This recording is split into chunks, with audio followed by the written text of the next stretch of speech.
Прийшли окупанти до нас в Україну, форма новенька, воєнні машини, та трохи поплавився їх інвентар. Байрактар, Байрактар. Російські танкісти сховались в кущі, щоб лаптем посьорбати довбані щі, та трохи у чах перегрівся навар. Байрактар, Байрактар. Приперли зі сходу до нас барани для восстановлення великої страны. Найкращий пастух баранячий хотар. Байрактар, Байрактар. Ті, хто води всяке озброєння різне, потужні ракети, машини залізні, у нас на всі доводи є коментар. Байрактар, Байрактар.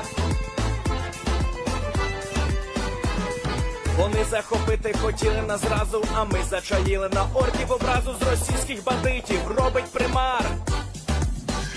Байрактар, Байрактар. Російська поліція справи заводить, там вбивцю рашистів ніяк не знаходить, хто винен, що в нашому полі глухар. Байрактар, Байрактар. Веде пропаганду кремлівський урод, слова пропаганди ковтає народ, тепер нове слово знає цар. Байрактар. Байрактар. Байрактар. Байрактар. Байрактар.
Yes.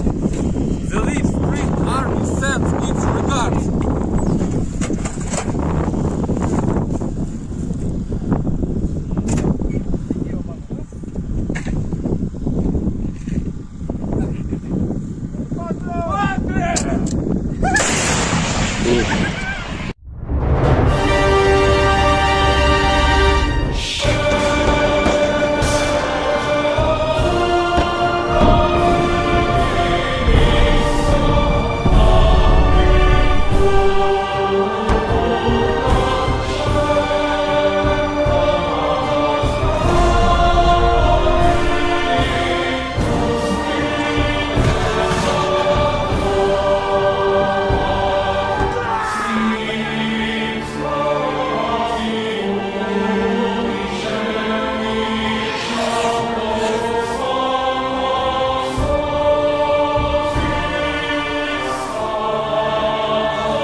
Hello, everyone. I'm the Enforcer, and I'm accompanied by Enforcer Matt. And folks, it's Enforcer Matt. It's good to see you all once again on day 960 of the news, and I hope you can hear me clearly because right now we're having some Wi-Fi issues, but welcome back to the stream. And of course, we're going to be covering the past 24 hours of the news of the war in Ukraine and also news from around the world, as we've been getting incredibly significant news today from just about every single corner of the war. Before we do, though, I do have to mention that we are running into some technical issues behind the streams. I don't know if y'all can hear me incredibly well at the moment. From what I can tell, YouTube's saying that the connection is perfect and OBS is as well, but we just connected our Wi-Fi today, and so hopefully this actually does stand up the test of time and everything runs perfectly fine, because it had a little bit of some hiccups while we were going live. But beyond that, we have absolutely amazing news today. We have had news coming in from every single corner of the world. Starting off in the area of the Kursk Oblast, we were able to hear where the North Koreans finally are, and it appears that they're finally in some sort of a missile artillery unit, helping the Russians to be able to fire KN-23 ballistic missiles at the Ukrainian nation and its strategic infrastructure inside of the country. We were also able to hear some very big news out of Chechnya today, as we were able to hear that Ramzan Kadyrov has apparently declared a blood feud with the entire Russian government, possibly even moving this on into some possible direct confrontation with the Russian government after a assassination plot was uncovered that was planned by the Russian government against Ramzan Kadyrov and several other top government officials. We have been able to see today that this has not been received well, but we have not seen an official response by the Chechen Republic yet, or by Ramzan Kadyrov against the Russian government or those officials that were responsible for the planning of the assassination plot. We have also been able to hear that meanwhile, up inside the Kursk Oblast, things have not been going well for the Russians, and the Akhmat commander that is currently there also stated that at the very beginning of the offensive, things were going so badly that they had to cover it up. He legitimately said that today and talked about how bad things were really going and how bad things kind of have been going up until this point. We've also been able to hear from multiple different areas that another major Ukrainian strike has hit a Russian airfield within the Krasnodar Oblast, causing significant damage in that area, and also not only causing significant damage in the area, but once again heavily depleting Russian Air Force and air attack assets that were being used against Ukraine in the long-term strategic picture. Not only that, we were also able to see that on the fourth day, the fire in Feodosia still rages, as the oil facility there was stricken 4 days ago, and it appears that Russian firefighting efforts have been completely fruitless, with a large fire still continuing to burn in that area and heavy losses still being inflicted. We were also able to get a lot of frontline news as well, and when I say a lot of it, I mean an incredibly good deal. We were able to get a lot of footage out of the Vovchansk front, the Seversk direction. We were also able to get some news out of northern Kharkiv, Pokrovsk, and also all the way down into Kherson itself. The news today has been absolutely huge, and it is incredible to see that such a thing is going on at the moment like this. But before we move on, Matthew, can you still hear me at this moment? I'm assuming that Matthew cannot, and so really quickly, I'm actually going to be seeing if I can try and fix this situation by doing something absolutely profound. And so give me just a moment, and we will hopefully have this fixed. Now, can you hear me? I can hear you now, and it appears that OBS is reconnected, so hopefully everything will be fine from this point. The internet was running literally lightning fast all day today until we went live on the stream, and then it decided to start trying to give out on us. So hopefully everything will be working just fine beyond this point. But nevertheless, we have absolutely major news to cover, and this is going to be moving us on down into Chechnya, where we were able to see in the Grozny direction today that a horrific thing has happened. Kadyrov was attempted to be assassinated, and according to the information that we have from the Kyiv Independent, the Chechen strongman, which is what they're calling the ham and cheddar guy, Ramzan Kadyrov, accused 3 Russian lawmakers of plotting to kill him in a video posted on his Telegram on October 9th, which was today, and warned that he would call for a blood feud if they did not prove their innocence. The interesting thing about this is that the Russian lawmakers that supposedly were plotting his assassination are from the Russian central government, somewhere within the state Duma, meaning that these guys are pretty much the American equivalent of a senator or a representative inside of Russia that were plotting and planning to kill him. This is something that cannot be understated, will have some very big governmental consequences going on into the future. And let me explain why. Ramzan Kadyrov and Chechnya has largely been used as a get around or kind of a loophole of a sort inside of Russia. And to explain this really quickly, we have to talk about how the Russians have been fighting the war manpower wise.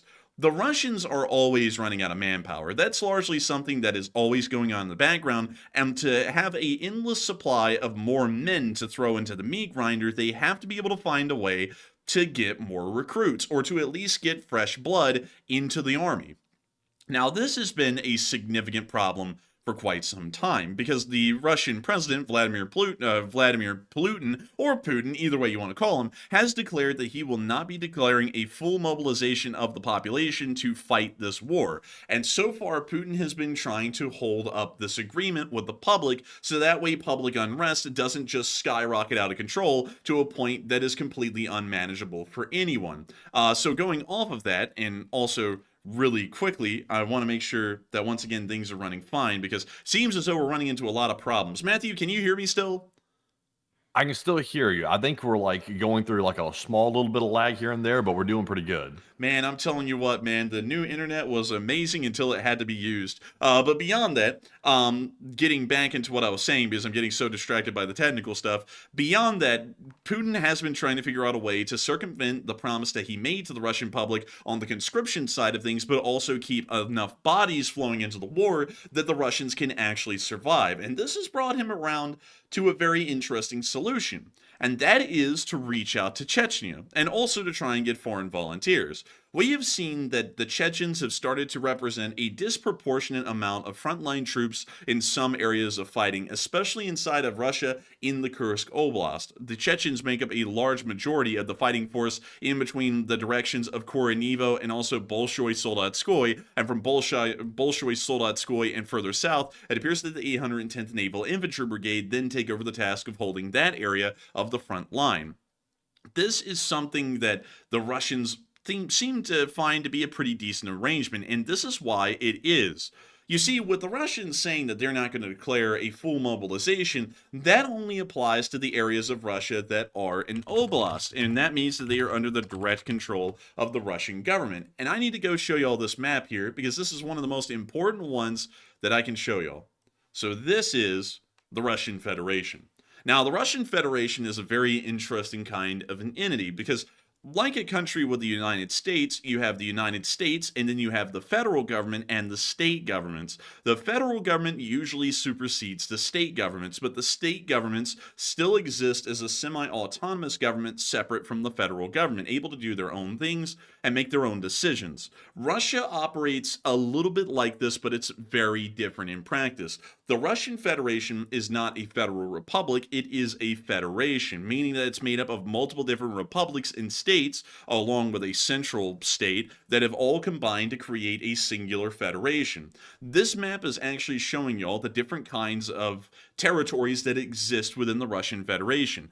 Every single one of them that's in yellow is an oblast. This means that those areas pretty much fall under the direct control of the Russian central government. The oblasts really only exist administratively, meaning that they kind of take care of the administrative tasks within these oblasts, but beyond that, they don't really have a lot of say in how governance is conducted from oblast to oblast, like a U.S. state would. Then there are the ones in green, and these are the ones that we really want to talk about right now. The other ones don't really matter. The ones that are in orange and blue, and also in purple, which this one's just a bizarre one, but we can talk about those later. But the ones in green are republics. This means that technically these oblasts in particular do not have the same kind of restrictions and regulations apply to them that an oblast would, or that the Russian central government has. Because technically, and this is the crazy loophole, these republics aren't Russia. They're something entirely different, and you can actually see the one right down here. This one. That little area, that little green republic right there, is the Republic of Chechnya, and is surrounded by the Republic of Ingushetia and also the Republic of Dagestan, which are also independent autonomous republics separate from the Russian central government. And while the Russian central government largely represents and controls these republics on an international stage, technically, internally, they pretty much run themselves. And that's how the Russians have been getting around the loophole. Putin isn't declaring a full mobilization. Kadyrov is, and he's only doing it inside of Chechnya. So while the Russian public knows that there isn't a full mobilization going on, Kadyrov is down there literally press-ganging people into military service and then sending them to the front lines. That is the loophole that the Russians have been using this entire time to keep manpower flowing. And that's also another thing that's really interesting, and this is something that's been heavily misunderstood here in the West. And let me go show you all this again, because people keep on bringing up this interesting fact. People keep saying, oh, there's a lot of minorities that are being sent from the Russians into the army and onto the front lines in some sort of meat grinder. This must be some sort of internal genocide that's being conducted by the Russians to cleanse ethnic minorities. And that isn't the case, interestingly enough. It's actually that those little groups where most of these minorities live actually exist within some sort of an autonomous republic, and you can actually see them down here in green. This is actually where most of the conscripts are coming from that are being sent from inside of Russia into Ukraine. They are coming from these little republics. And that's the very bizarre thing about it, is that as long as these republics exist, and as long as Putin is able to have enough pressure on these people to be loyal to the Russian government and to send enough bodies to the Russian army to keep the Russian army fighting in Ukraine, the manpower situation will never evolve seriously enough to where they have to declare a full mobilization that will actually affect the largely populated oblasts within Western Russia. So I hope I'm that telling you what, man, nothing inspires loyalty more than trying to knock off the leader of the country where you're trying to get your basically cannon fodder from. It seems like a really terrible idea. it actually is a horrendous idea, man. It's like the worst idea that you could ever imagine, and yet that's what they did. Now, I'm going to try and explain this the best I can. Also, by the way, if y'all are interested in something else, because I feel like this one kind of deserves a fair explanation, the little group or the little area down here in purple is a very interesting one. I just want to share this with y'all really quickly, and I want to make sure that I'm remembering this correctly. So let's see here. Oh, dang. Let me make sure that I got this right, because if I'm correct, this little area right here in purple is the Jewish state that exists in Russia. Did you know that, Matthew? Did you know that there's like a semi-autonomous Jewish state that exists inside of Russia? I did not know that. I knew there was the really religious part of Russia, which is used by the state for control to an extent, but I did not know about the Jewish part. No. So back in the day, Stalin hated the Jews about as much as Hitler did, interestingly enough. And so what Stalin did is, for propaganda reasons and also to send the majority of the Jewish population in the Soviet Union to a far-flung corner where they really wouldn't have any influence or control, he set up this little republic down here on the border of China. It's actually on the border of Manchuria. And he shipped every single Jew in the Soviet Union, for the large part, to this little republic. And they have lived down there largely ever since. There's a pretty large Jewish population there, even to this day. And it was actually, technically, according to the Soviet Union, the first Jewish state before Israel was even one. And that's kind of technically true, because this thing existed, I believe, from 1931 onwards, and the state of Israel only existed from 1947 onwards. So technically it did beat them to the punch. But beyond that, it is an absolute hellhole down there. This entire area is a swamp. Like, it is one of the worst swamps imaginable near the Amur River on the Chinese border. So it is absolutely horrendous down there. That's also why he put them there, is because it was the most inhospitable land that could be given away. And so he gave it away to them and then shipped them all into one of the most hellish places within Eastern Russia imaginable. And also 655 said, is it actually populated by Jews? Historically, at least when it was originally created, it was. Nowadays, it's more of a split, but it's still majority Jewish. Something around 50 to 60% of the population within that republic is Jewish, but it is heavily diluted compared to what it used to be, which was, like, I believe 70 or 80% Jewish. So a very interesting kind of a fact about why this little republic, or at least oblast, is completely different than any other one in the entirety of the Russian Federation, and it's largely a holdover from the Soviet times. But anyways, moving on. Just out of curiosity, like, pretty much the entirety of Russia is agnostic, right? Like, they're atheists, like, pretty much for the most part. Technically, they kind of are. Let me go get the religious demographics of that. Religious demographics. Also, by the way, we're not getting into a conversation about religion here. Matthew just asked a question, so we're going to try and clarify it the best we can. So according to the official information that we have, at least here on Wikipedia, and they've categorized it into a graph, 62% of the Russian population has declared that they are Russian Orthodox. Interesting. That's very interesting. I don't. I guess that's the state-controlled church, right? Like that's the one that Putin has like his minions running around in. Yeah, that's pretty much like the state-run propaganda church. In a sense, it's almost like the Russian government created a cult of the nation. In a sense.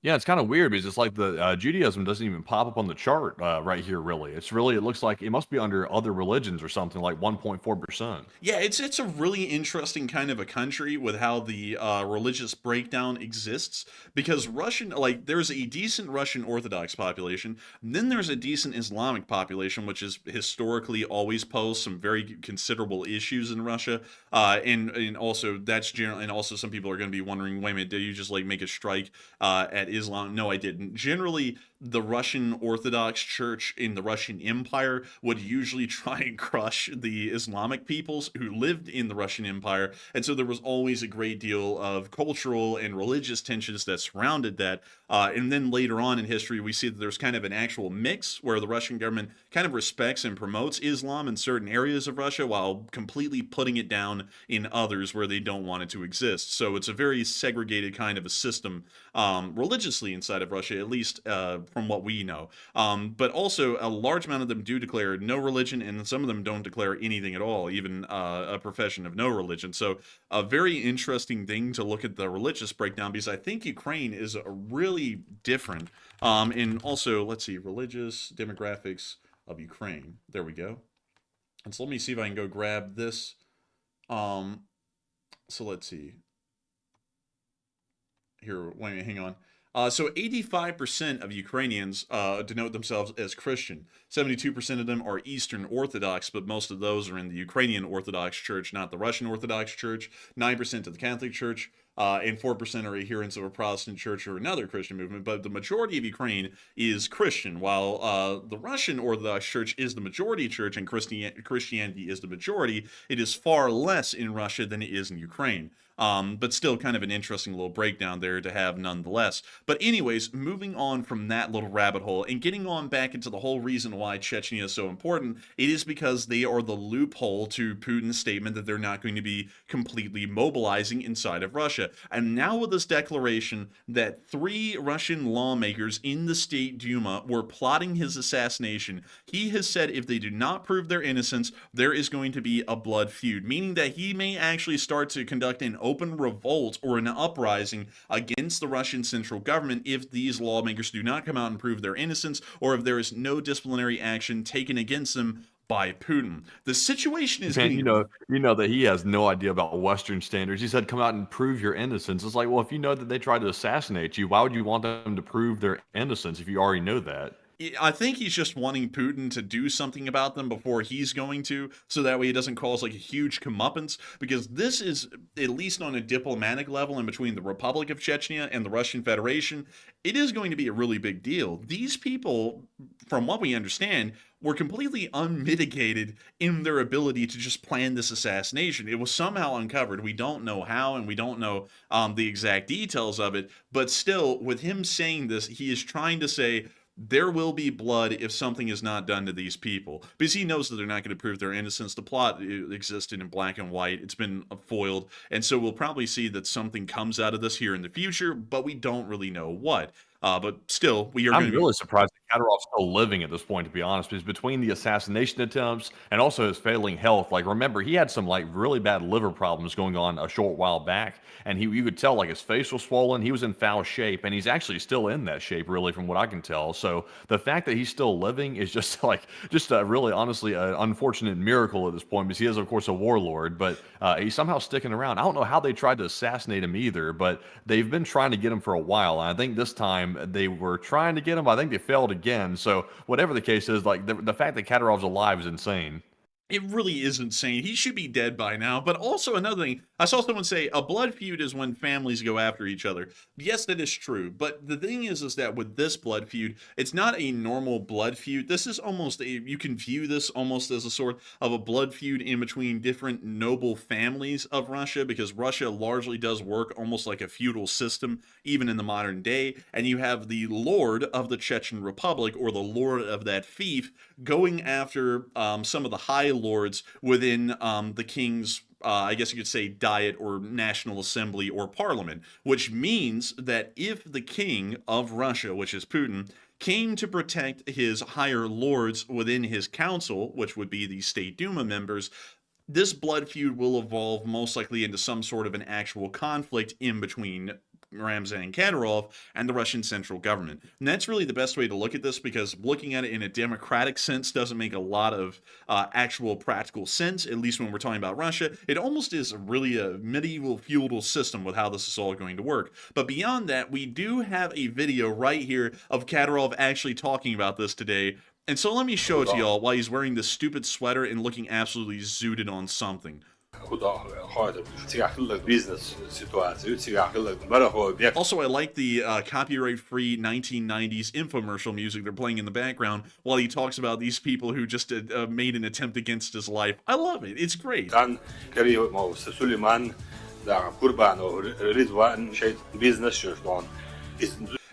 minute. It's really, look at this guy. Oh my god, man, he is zooted out of his mind. Like this guy right here. He's like, oh my god, I cannot believe what I'm hearing. He's like he's watching like a drama movie or something like that. All these guys out here in the audience look like they really don't belong here or something like that. Like, did they just find these guys on the street and say, here, put on this uniform and come in here and play the part? Dude, this guy legitimately looks, man, like he just looked into the eye of terror and just didn't like what he saw. Like, I don't know what the hell he's looking at, but look at him, look at him. He Wait, said, go ahead. Obliate, he said, is it really the cheddar, man? I can't believe what I'm seeing, man.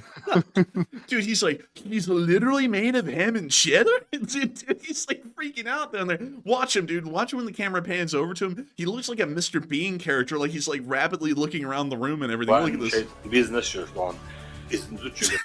What is he doing? Man.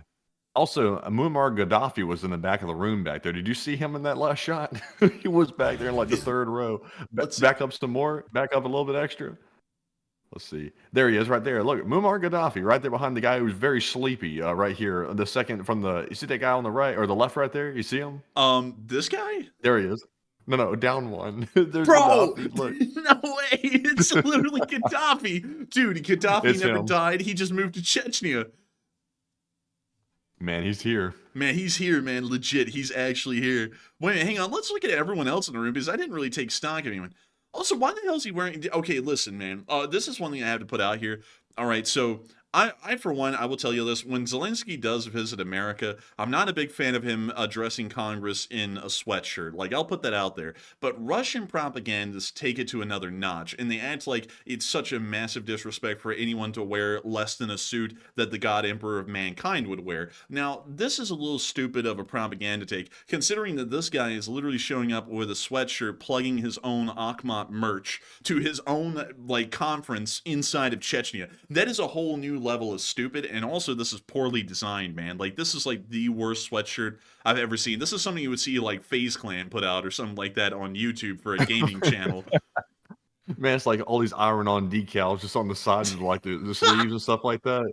And also, he's wearing a chain or something. He's like wearing some type of necklace or something like that. But it looks like knockoff Abibus or Adidas or something like that. I don't know what this is, but it looks janky. I got to tell you, man, I'm really shocked that Casio is out here running an entire republic. I'm really impressed with this. He moved from Fortnite, and now he's running the Chechen Republic. Really impressive stuff. But moving on from that. Okay, so let's look at... First off, Matthew, we have the main character of the movie 1984 down here. He has been charged with thought crimes in the bottom left corner. And then over here, we have Osama bin Laden's second-hand man over here in the second row behind the first guy. Who the hell is the first guy? Is he like a mix in between like Julius Caesar and Genghis Khan? Like, who the hell is this guy? And what is that haircut? He looks like the actor that played that Klingon on that Star Trek original series that was talking about, I'm going to put you through my mind sifter.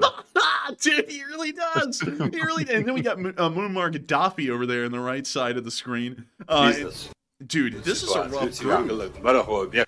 I don't know who the hell this guy is. You know, he's Quark from Star Trek, man. He's Star Trek Deep Space Nine. There he is, the Ferengi. That's pretty close. I can see that. And let's see, who else do we have? So, who the hell is this guy supposed to be even at all? Like, he's weird looking. But I don't know how to describe that kind of weirdness. This guy runs your, let's see. I'm trying to think here.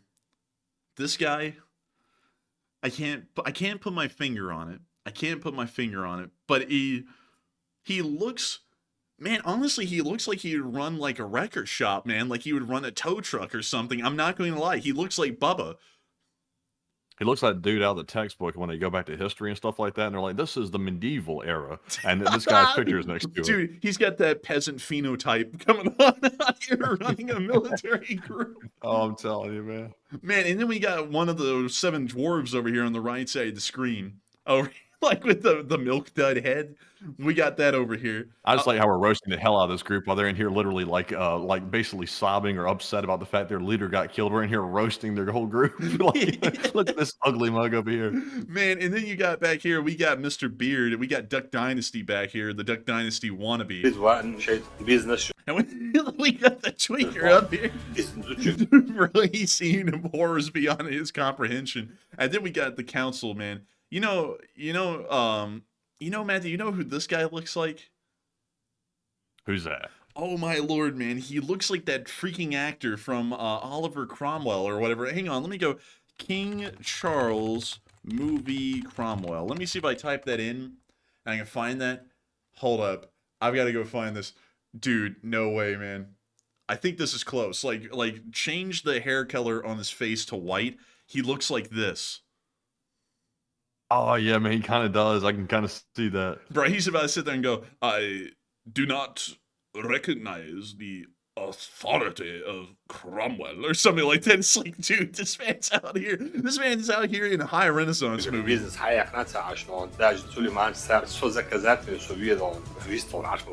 So let's see, what else? What is up with this music, dude?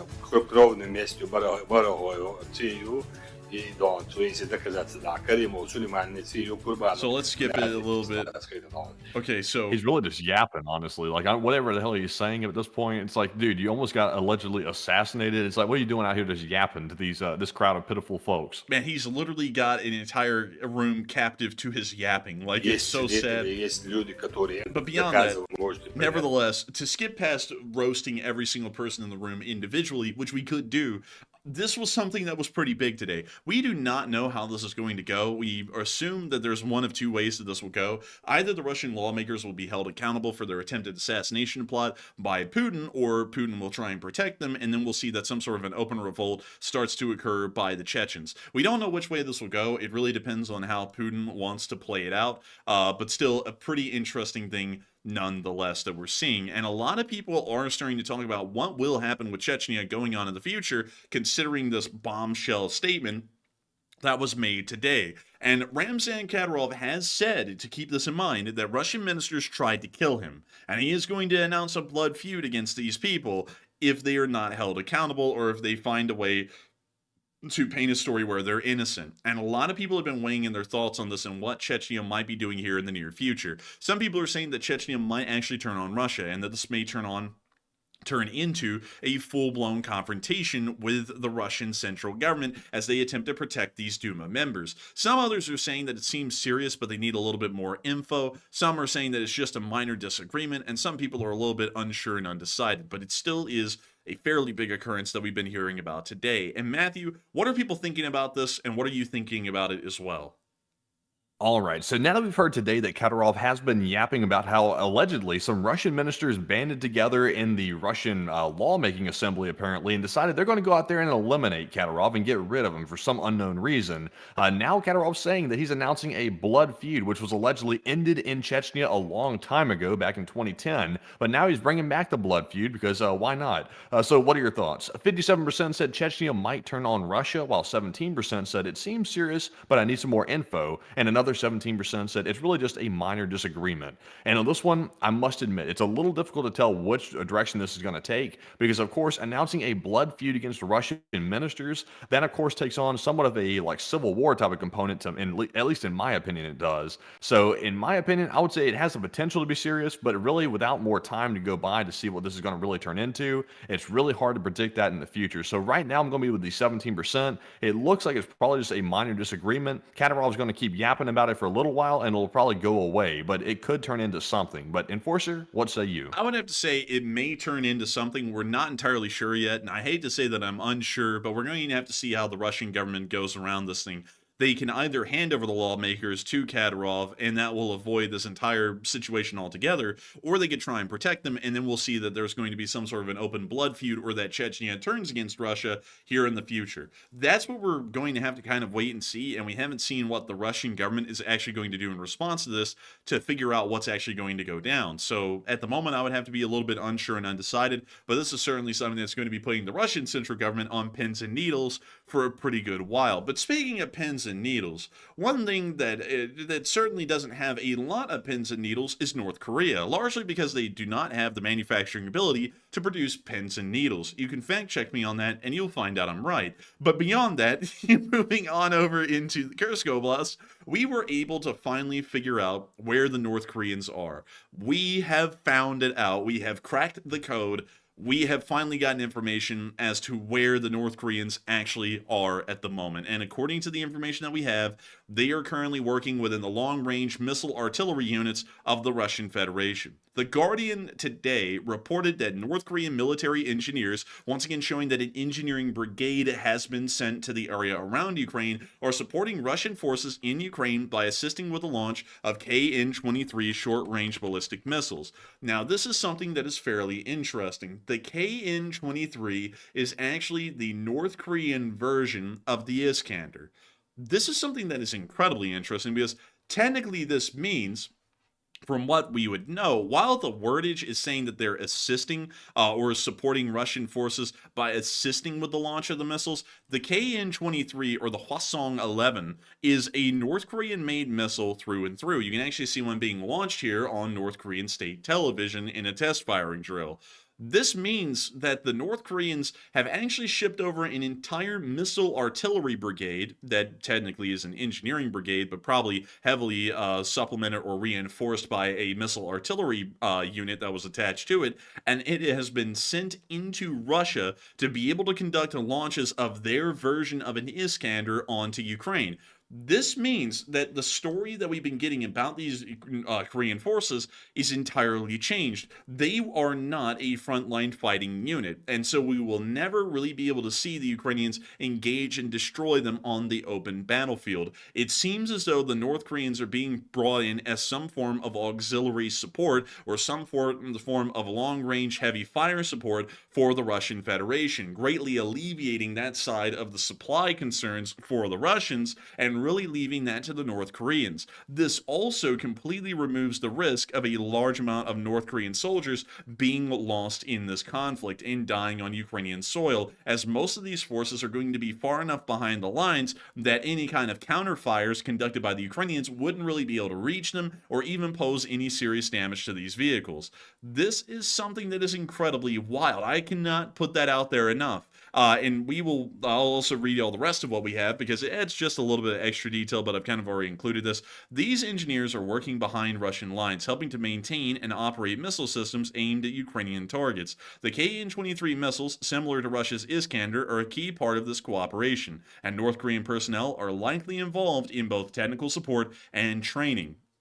But we would have to say, knowing how the North Koreans and the Russians have historically operated with each other in the past, it is highly likely that there is no technical support and training involved at all, and that this North Korean brigade is most likely operating and using the actual KN-23s directly instead of assisting the Russians with using them instead.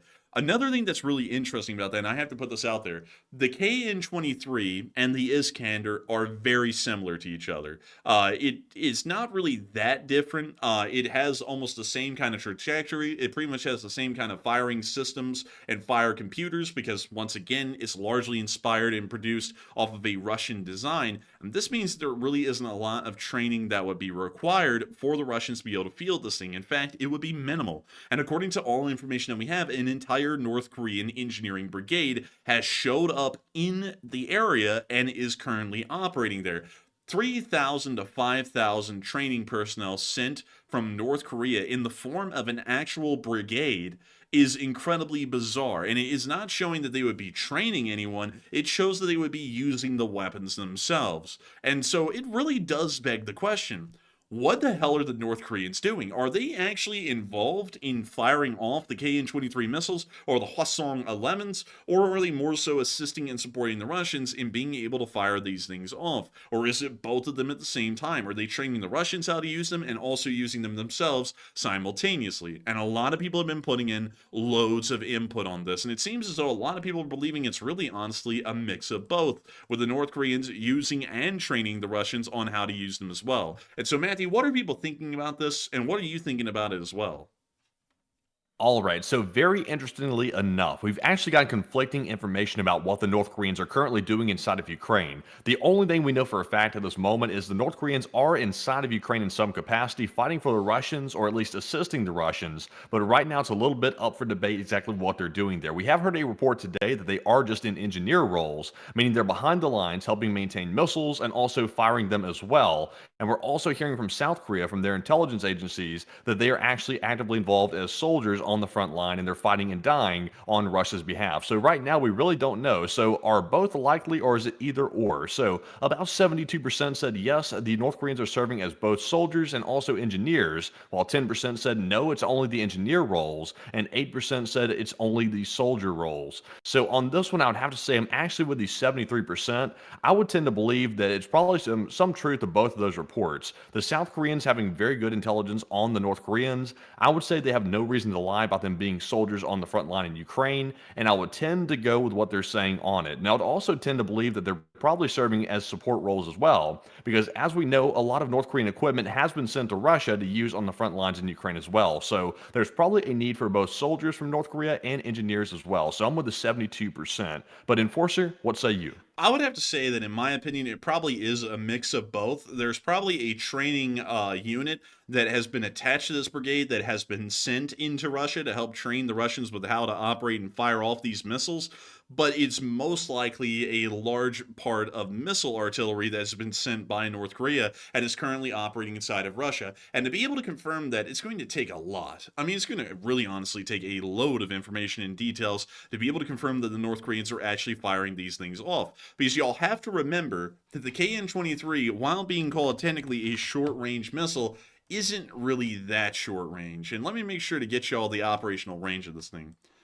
560 miles. And Matthew, bless you, Matthew, I know you muted your microphone, but I could hear that cough through the door. I was like, dang, man, he's going for it. Man, I am fighting back that cough so hard tonight. Like, I'm talking right now, and I'm like fighting it back with like every inch of my lungs right now. That cough, it like returns every single night for some reason. Man, it's the haunt of the wicked cough. Oh, it's returned, damn it, or something like that. It's returned to my lungs and it's destroying my liver or something like that. You know, it's going to be something along those lines. But anyways, beyond that, and getting on into the range of this thing, it has a range of 560 miles. This is absolutely huge.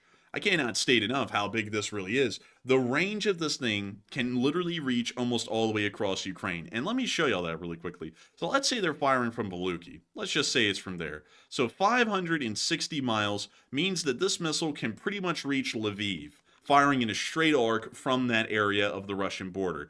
This thing is technically short range as far as missiles go, but in terms of what it can do in the Ukraine war, these things are incredibly long range. So if the North Koreans wanted to hit a target like, say, Poltava, and you wanted to fire it at the maximum range that the missile could be launched, they could fire this thing from around Saratov and have it hit Poltava and still be within range of the city of Poltava. This means that ever being able to actually confirm whether the North Koreans were manning the missile truck that launched off that KN-23 would be next to impossible, because they are so far behind the lines and so far out of reconnaissance view for really anyone when they conducted that launch that we have absolutely no idea who in the world actually fired the missile. Was it a Russian-manned KN-23 missile and launcher, or was it a North Korean-manned North Korean missile and launcher? We would have absolutely no idea. And that's why I believe that this is most likely a cover-up story that is being presented to downplay the involvement that the North Koreans actually are having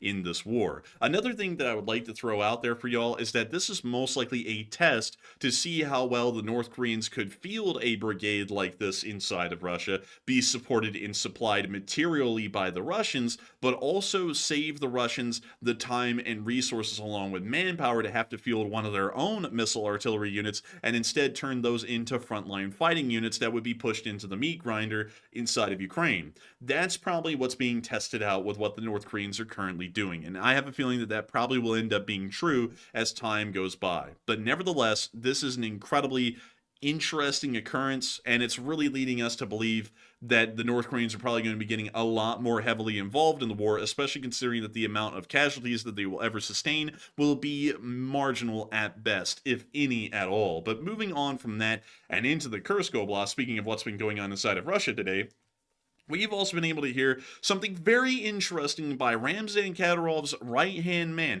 Now, a lot of y'all will know that the Kursk offensive has been going on for a couple of months now, and we did get to see that back in the day when the invasion initially began, that the right-hand man to Kadyrov made a very interesting statement, and maybe I'll jog y'all's memory here and remind y'all of this. My men, they just were on a lunch break, all of them at the same time, and the Ukrainians just crossed over right when the lunch break began. Many of y'all will remember that, and many of y'all will remember that the Kadyrovites literally got up and ran before the Ukrainians even engaged them in a fight. They literally heard the first sounds of shelling and ran for the hills immediately, pretty much giving up this entire area to the Ukrainians and allowing the Russian border guard details that were still there to be encircled and destroyed in detail. We were finally able to hear the truth today from Kadyrov's right-hand man, and he actually admitted that it was complete chaos in the opening weeks as their units were entirely disorganized, disoriented, and pretty much being beaten by the Ukrainians left and right. He actually said that today after the smoke is cleared, and it's showing us that the Ukrainians really did have an amazing and overwhelming element of surprise in this attack. And so here's the clip. Also, I'll be reading the subtitles, by the way. In general, there's always relatively present, if we talk about how things are going now, then clearly we must measure it against how it was 1.5 months ago when the invasion began, when the enemy pushed the Russian border and entered the Kursk region. Back then, the situation was very difficult. Back then, in our air, we had no drones. No one could say where the enemy was, where our guys were. Complete disorientation.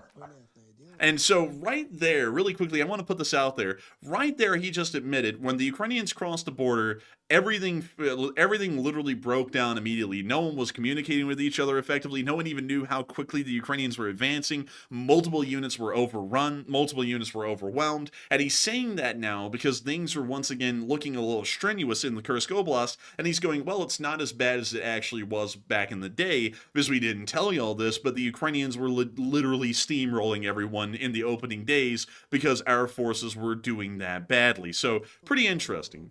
That's pretty foul when a commander says that he doesn't know where his troops are at. Like, that's a pretty bad day. Man, that is really bad, man. It's incredibly bad. Even the scale of the calamity was not clear back then. It was difficult to stop the enemy. Very difficult to destroy in numbers enough for him to stop his attempts. In any case, the enemy is taken in our Suja direction, and in general, in the Kursk direction, large losses in manpower and vehicles. If that was the case, why haven't they pushed them out? You know, we can say now that the enemy is stopped. The majority of forces which entered the Kursk Oblast were destroyed. Obviously, the enemy still tries to take forces from other directions, from here or anywhere, and throw them here to try and push us. Clearly, it's not working. So, if we measure using theory of relativity, our things are going well now. Man, that's that 18th century philosopher Aristotle crap right there. It's like, what the hell are you talking about? The theory of Man, that's relativity. Einstein. He's bringing in Einstein to this question. Like, you don't have to be an Einstein to realize your guys are cowards and they ran off. We don't need the theory of relativity to figure that one out. Man, and what the hell is he talking about sitting around like damn Conan the Barbarian with a bowl of fruit and some bread on a plate? It's like, dude, what the hell is this? The Middle Ages? It's like, dude, get like something actually normal looking on the table, you know, like just one meal instead of a whole bowl of fruit, like you're Julius freaking Caesar or something like that. Incredibly bizarre. But beyond that, he did admit things went incredibly badly at the start. And that's the most important thing to get out of this, that we were right when we were assessing the initial combat situation as we were seeing it. It had literally fallen apart, and there was nothing that they were able to do to really stop that or reverse that at that point. But moving on from that and into Malaya Luknia, we were also able to see that the Russians aren't really doing that well today either, as another 40 Russians were captured today in frontline operations. And we could see them right here. Oh man, these guys got the duct tape over the eyes. They got the foul treatment. Man, it's getting absolutely foul up in here, along with the air. Because this basement looks like it's got some stale air up in this thing. Man, I thought you were talking about your air for a minute. I was like, there's no way you're like getting hot back there in that room because it's cold out here. Man, it's actually getting hot back here. I had to turn on the fan and get the ventilation going. And we see them showing off more of the prisoners. Some of them are smoking cigarettes. A luxury when being a prisoner.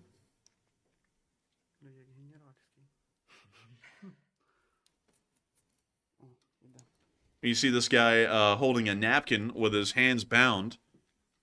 Some call that the Diddy treatment. And we can see him walking him into a dark room with the rest of his Russian friends, who have also become prisoners as well. Oh, bliat, they said something about the freak-off party, bliat. Oh, dear. Man, the new infographic dropped, and they were putting out some of the most, like, dirty jokes that could ever be thought of, man. Like, oh, Lord, that was crazy, man. I can't believe that actually was a thing, because I don't really watch their videos much, but I was like, oh my gosh, this is crazy. But anyways. Also, like Miss Disa was saying, some of these guys look awfully young that are being taken prisoner right here. It looks like, I can't tell, like, because obviously their faces are duct taped a little bit, but they look pretty young. They do look pretty young. Actually, it seems as though there's a pretty decent mix out of the group. There seems to be some young, some old, but not really a down the middle, kind of like an average age or a good middle age soldier. It seems as though everyone's really young or really old, showing that they're already starting to run out of their conventional manpower pool, and they're having to draw from the extremes at this point to be able to keep any kind of manpower going, at least in this situation at the moment. But moving on from that, I also want to really quickly throw in an update on the Middle East. We didn't really get any large news out of the Middle East today. We are still waiting for the Israeli strike against Iran, and when that happens, we will be trying to go live immediately with that to tell you all exactly what's going on at the moment it's happening when we hear about it. But that will take a little bit of time, and we'll have to wait and see when that attack will actually happen. But for now, for today, we have no Middle Eastern news segment. However, moving on up into Russia again, and down into the Krasnodar Oblast, we were able to hear of something that was beautiful. Something that you see a good amount these days, but it's just something that you just have to see to and really appreciate when it happens. And y'all know what I'm talking about, right? Y'all know what I'm talking about. It is, in fact, a nice little attack that occurred today on a little airport, a little airfield in the area of Mykop. Y'all want to see what happened at Mykop today? This. Oh my, it looks quite horrific out there. Oh my.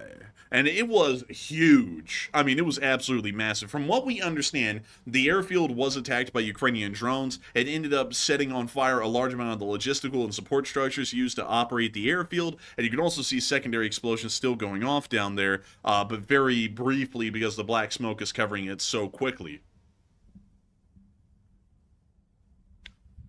Man, I always say it every single time, but the Russian breathing quality has to be like pretty much like -5 at this point because of the smoke everywhere and the inability to put stuff out is terrible in the Russians. That fire department's so incompetent. Man, the fire departments in Russia are more incompetent than Chinese industrial workers, which is saying a lot because Chinese industrial workers, if you have ever seen, die in some of the most wacky ways. It's like they have no worker safety over there, and they don't. But moving on from that into our next clip, we also got to see the Ukrainians showing how they hit the airbase with the Beaver.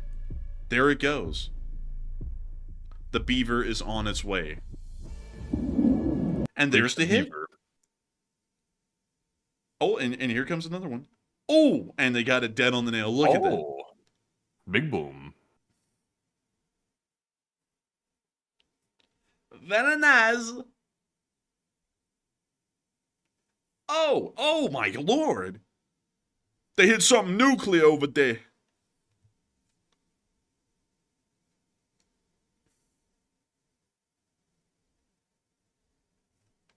Now you see the fire continuing to rage. This blue roof right here is throwing me off a little bit. Every time I see it, it reminds me of like the blue roof on a nuclear reactor or something. I'm like, is it what the hell is this? A nuclear reactor in front of it or what? Dude, that's where they put the hot-headed residents of every Russian city is in the building with the blue roof, so that way you know that it's going nuclear up in there. But still, with that, very nice to see that they were able to hit that airfield successfully and conduct that attack properly. Also, some people are saying that my cop is further east, and that is true. It's actually over here. But when I was trying to Google it and research it, I was like, I don't know where to put it, so I put it over here because I was not able, crazily enough, to actually find the airport at, well, the airfield at my cop. If you look around here, oh my lord, I'm blind. Okay, so let me explain really quickly because I just saw it right up here, Matthew. No lie, it's literally right there. So when I pulled up my cop earlier, it pulled up this. And when you're looking at this, you don't see the airfield. And so I sat there and I went, huh, where's the airfield? And I went, huh, well, clearly it would be over here to the east. And so I scrolled east without even looking north, and it was right up here. But this is the airfield that actually got hit directly. And from what we can see, this airfield, at least at the time that the satellite picture was taken, was a training airfield because there's a large amount of L-39 Albatross that are here at this field, but not really a lot of combat aircraft. So this may have been an attack on some sort of a Russian flight or training school meant to train new pilots for the Russian Air Force, considering that they are taking some losses here and there in the pilots category, and this may be affecting the Russians' long-term abilities to replace pilot deaths that may occur at later points of the war. A very interesting thing to see, and hopefully this attack actually did have a massive implication for the Russian Federation's Air Force and also for how Ukraine is going to be going on into the future in the air war. Also, really quickly, I just saw that there was a shooting range up here, and what does this look like? So they have a ski ramp, so that way you can shoot the oncoming water skiers. They also have... What the hell?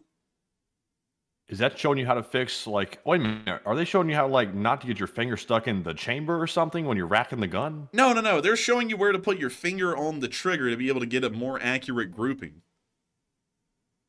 Oh, I saw red on the finger. I was like, what, they get pinched pinched by the barrel or something? Like, what happened with that? Okay, I'm not going to lie, Matthew. I'm kind of a little concerned.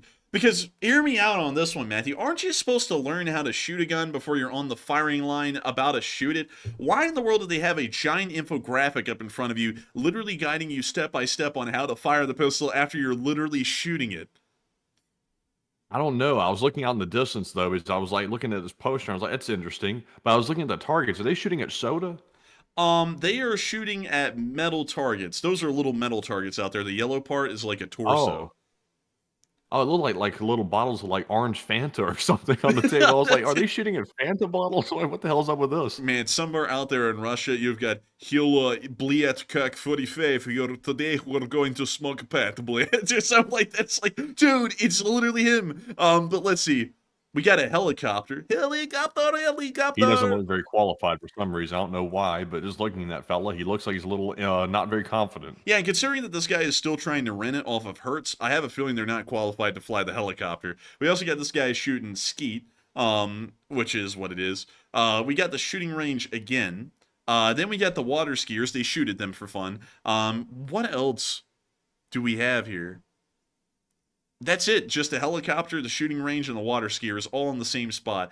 I generally wouldn't go water skiing at a shooting range, but if you're Russian, maybe that's something you do. I don't know. But beyond that, pretty interesting that I was right by the airfield because I have a feeling that a lot of Russians may be wanting to go over here and water ski at the shooting range because that might be safer than being at the airport at this point. But moving on from that little bit of news and on out of that area of Russia, it is time for us to move on over into the Ukraine news and what's actually been going on in Ukraine, and specifically what's still going on in Feodosia 4 days after the attack actually happened. But before we get into all that, because there's a load to talk about inside Ukraine, we have to get to a couple of choice questions. And so, Matthew, what do we got? All right, so jumping into our first super chat segment of the night, we have a $50 donation from Glock Glock. Who's there? LSA, and I love that username still, even to this day. And thank you very much for that Hey! $50 support as well. They said, "Have you ridden my old Kentucky dinner train in Bardstown, Kentucky? And if not, look it up because it's a cool time and LSA rocks." My old Kentucky dinner train. That's legitimately the name.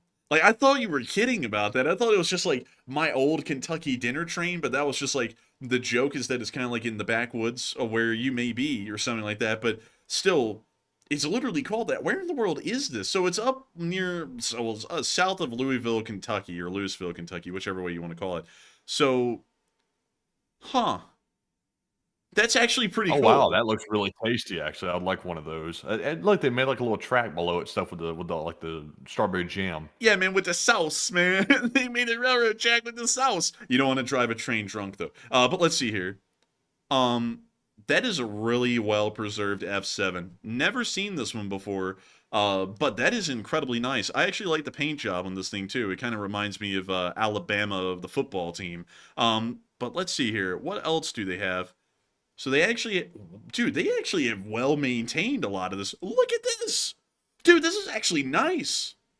Man, this is nicer than Amtrak by like 10 times nicer because the Amtrak was not this nice. So this is Man, very, I guess you could say opulent. Look at that salad, man. That's a real nice salad. dude, this is how railroading used to be back during like the heyday, during like the 1930s to maybe the 50s. But man, it's like, dude, this is legit Oh good. man, what is that? Beef Wellington? I don't even know what the hell that is, but it looks good, man. Like that's all I know. I'm like, dang, look at that. So let's see here. So this thing has oh wait a minute. They got rid of the F7 and it looks like they're using and it corrects me if I'm wrong here. I might be wrong with this. It looks like they're using Jeeps. If I had to take a guess at this, maybe a Jeep, like a GP something. Matthew's like, that's not a Willie's Jeep, and it's not. It's like a GP something, but they're called Jeeps in the railroading world. But then they have this little board of hardened breads and some sort of spread, which looks incredibly killer good. There's the F7 again, which is pretty freaking. Those things are just great. I love the F7s. I think they're really cool. But the food, it just looks banging. Like this looks great. I think we're going to have to try this out someday, especially considering that's so close to where we are right now. But there are loads of railroading things that I didn't even know about that you could do around here. And I'm certainly going to have to look into them because this is cool as hell. Like, this is nice, man. This is legitimately nice. Like, if this is what Amtrak was like, because Amtrak was good in my opinion, but it could be better. If this is what Amtrak was like, Amtrak would be the way to travel, like, without a doubt. Man, I like that, by the way. Like Amtrak, though, I will admit, Amtrak needs some help. Like I think I was like right dead on the nail before we went. I said that if Amtrak provided a really first class service, like a truly first class service, they'd probably have more business because people aren't really worried about going super fast on the train. Because if you want to go super fast, you get on a plane. But you know, they need to up their game a little bit. If it looked like that, I think they would do much better. Man, I really think they would, honestly. But you know something, speaking of railroads that I saw today that I was really, really interested in? Let's see. I think it was near Shade Gap, which is one hell of a name. Let me see. It should be up here. Yeah, here we go. The East Broad Top Railroad. It was literally right there, Matthew. I was right over it. So this was an incredibly cool one because this one is actually a running semi-functional steam railroad that still runs to this day. It's called the East Broad Top Railroad. It was so cool, man. I was watching a video of this earlier. And it's like steam during the 1920s for the large part. That's kind of like what's been preserved. But they actually have a like here's their like locomotives and rolling stock and stuff. But they actually have preserved like historical industrial sites along the railroad and the original iron ore jennies that were used by the East Broad Top Railroad, which were incredibly cool because you don't really see those a lot. And I was like, that is just so freaking cool. I was watching this today on a YouTube video, and I was like, it would just be neat to go see this in real life because they even have like a locomotive repair workshop that still exists and everything. Like it's like the whole deal. But a lot of the stuff always exists up in the Northeast because that's generally where a lot of the America's railroading, at least heavy railroading, was really done. So you see a lot of these like preservation groups popping up around there, like the Nickel Plate Road 765 and stuff like that. And speaking, just to knock everything out in one fell swoop on this rabbit hole, just for all of the foamers or the rail fanners out there who watch this show that may have not heard about this, although it's blowing up right now in the railroading world, let me make sure that I show you all this before I talk about it, because this one's incredibly cool.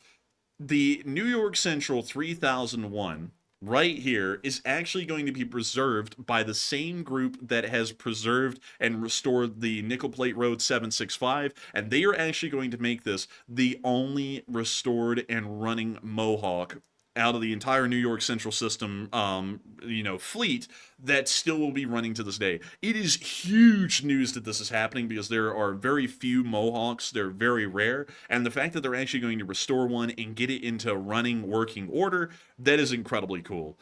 Because I believe, if I'm correct, one of these has not been running for decades. So this will be a first time for an incredibly long time that this will have happened. But let me see here if I can get y'all some additional information. Yeah, the number in the class, there was only 2 of them. The first run of it was in 1940. They were retired in 1957. And they've already put that it's going to be restored to operating condition. And it's going to be restored to operating condition by the same people who did the Nickel Plate Road 765. And let me see if I can type in 765 here and get this.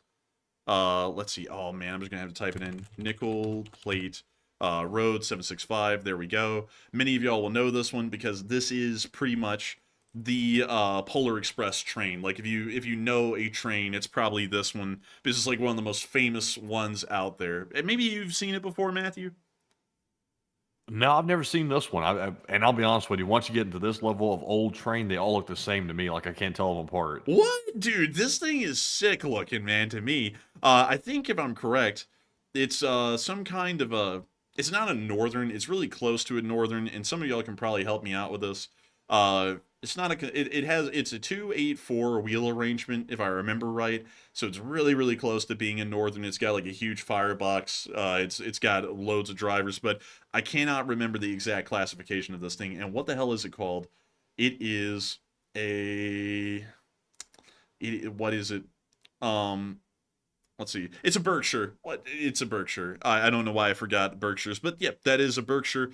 Really cool that they're going to be the ones restoring it and getting it back up into running condition. Just really neat overall. But I thank you so much for giving us a recommendation there and giving us an idea of something to check out here in the local area, at least within the southeast here sometime soon, because I would absolutely love to go and check out that little dinner train because the food looked good and it's, of course, railroading, which is always just neat to me. But still, thank you so much once again for that massive support and helping this channel to keep on running, because if it was not for folks like you, I would not be able to go on rabbit holes in the show. I wouldn't have a good reason to get into an excuse as to why I would be doing that. And I also got to thank you for the massive support as well, because if it was not for folks like you, we would not be able to keep this channel running. The only reason that this channel runs day in and day out is thanks to amazing folks like you who have gone out of their way to do something that no one has to do, which is support this channel and helping to keep on running. Every single one of y'all can watch this channel absolutely free. Y'all don't have to throw in a single dime or a single cent if y'all don't want to. But the folks like you who do, and y'all do support this channel, y'all help this thing to be possible for each and every single person. So far tonight, I think there's like less than 10 super chats, but those 10 super chatters have made this show possible for 42,000 people so far who have watched this thing. And I got to give a massive thanks to each and every one of y'all who have supported and everyone who's watching tonight, because if it wasn't for all of y'all, we would not be able to be here right now and run this show. We wouldn't be able to keep the lights on to do that, and we wouldn't have a group of folks to be able to tell the news to. So a huge thanks to you so much once again, Glock, who's there, LSA, for the support and help of this channel keep on running. And I love the name. It's absolutely a great name. And so with that, thank you so much once again, and we are on to the next one. All right, and jumping into our next super chat here, this one goes to Cynthia R, who puts in a $40 donation. And thank you very much, Cynthia, as well, for that very generous support. And she said, please hit the like. Hey, and thank you so much for the massive support, Cynthia R. And please do hit the like. It helps us out a great deal. We've already hit 2,000 likes this early on in the stream, and if we can get even higher than that, we would be more than grateful for that. Every single like helps out massively in promoting this channel to more folks and letting them see the news that we cover. And so I gotta say, a huge thanks to you so much once again.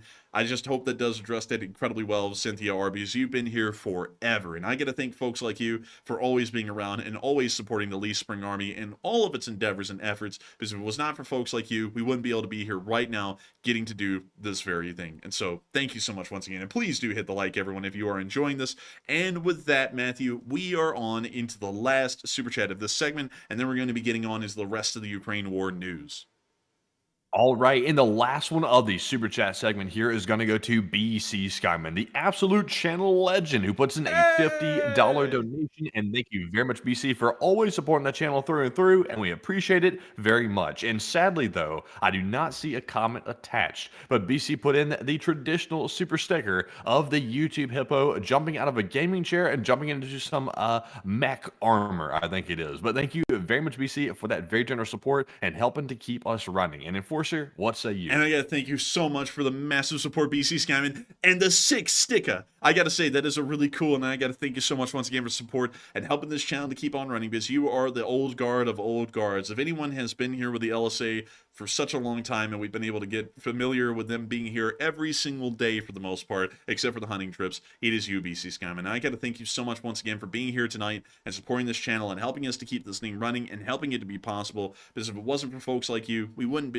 have been able to be here for long at all. We wouldn't have been able to be here during the first few opening weeks of the war, when the channel was just starting to grow and it was a fledgling channel with just a few thousand subscribers. We wouldn't have been able to make it through then, we wouldn't have been able to make it up till now, and we wouldn't be able to make it on into the future if it wasn't for folks like you. Folks like you, BC Skyman, are a core and integral part of this amazing channel and everything that we have been able to do, and everything in all of the commitment and time that we've been able to make to keep doing this as our full-time job and covering news for all of y'all. If it wasn't for someone like you, it would have never been possible. And I got to give a massive debt of gratitude and thanks to the old guards who are here tonight, because if it wasn't for each and every single one of y'all who have stuck it through with us through thick and thin, we wouldn't have been able to be here right now if y'all hadn't stuck the course. And I got to thank y'all so much once again for the support and helping this channel to keep on running. I got to thank you especially, BC Skyman, tonight, because it is like clockwork that you've always been helping out this channel and keeping it running in more ways than just super chats, in thanks and also appreciation and sharing it with friends and family, and also just being not only a big viewer and fan of the channel, but also someone that Matthew, me, personally considers a friend from a nearby place just right across the border in Georgia. And so with that, a huge thanks to you so much once again. I hope that does address that the best I can. Of course, to an absolute channel legend. And with that, it is time for us to move on into the rest of the news that we have tonight. Moving us on down into Feodosia. Feodosia sounds a little bit like fedora, but beyond that, there ain't no fedoras down in Feodosia, and if there are, they're being tipped right now in honor of all the oil that's being lost in the Northern Oil Facility. We have been able to see that this fire has continued to rage into the 4th day, and we got pictures, the clearest pictures, long-lasting pictures, showing us that this fire is turning the air into a toxic hellscape around Feodosia. Just take a look. Man, can you believe it that the Russians are pouring so much water on this stuff right here, that the water quality in the area here around Crimea where the fire is breaking out has started to worsen so bad that they really can't drink the water? And they're so stupid. Like, the Russians are so stupid when it comes to like how to put fires out, because they're throwing water on an oil fire, which makes it worse. So they're poisoning the local water supply. They're making the fire worse, and the firefighters are still getting paid for doing the stupidity. Like, what kind of job do you get to get paid for doing stupid stuff like this and get to get away with it? Dude, in Russia, it's just all about doing something to look busy. They're like, quick, a fair is happening. What do we do, Blade? And just throw water on it. But it's oil. That's fine. As long as we look busy, they'll keep paying us. Let's go. And then they just like completely deprive everyone of water and everything. And so these people It's like, for the damage they're causing to the water supply around the area, they could just buy like the foam that you need to have to put these fires out. Like, I know they need large quantities of it, and that's going to be expensive, but like, come on, like, why throw water on it? You'd be better off just standing there watching it burn or something like that. Man, I'll tell you, man. The Russians are legitimately just some of the stupidest people I've ever seen, and it gets worse. Like, we have more clips of this thing, and it's just going out of control. Look at this. Man, that whole place is going down, man. It's going to burn all the way up, the whole thing. I think the whole facility is lost at this point. We will probably see that once the satellite pictures come out after the fire, that every single silo will have been ruptured and burned to the ground by the time this thing is over, because they are sure as hell not equipped to put this thing out. And we were also able to see that overnight, another tank exploded over there, which was nuclear-like, and it lit up the entire night sky in the city. And there that is. Ой-ой-ой-ой. Ой-ой-ой-ой. Что происходит?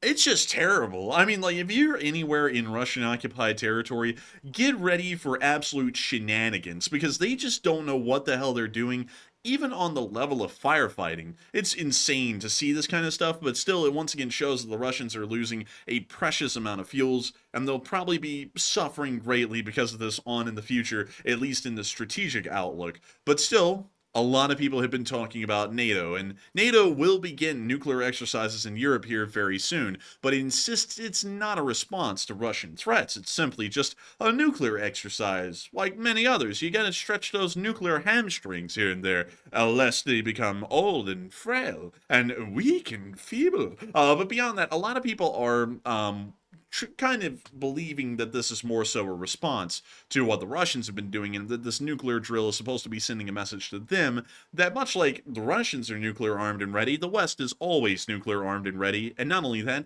we actually have the budget to make sure that our nukes will explode when they hit their target.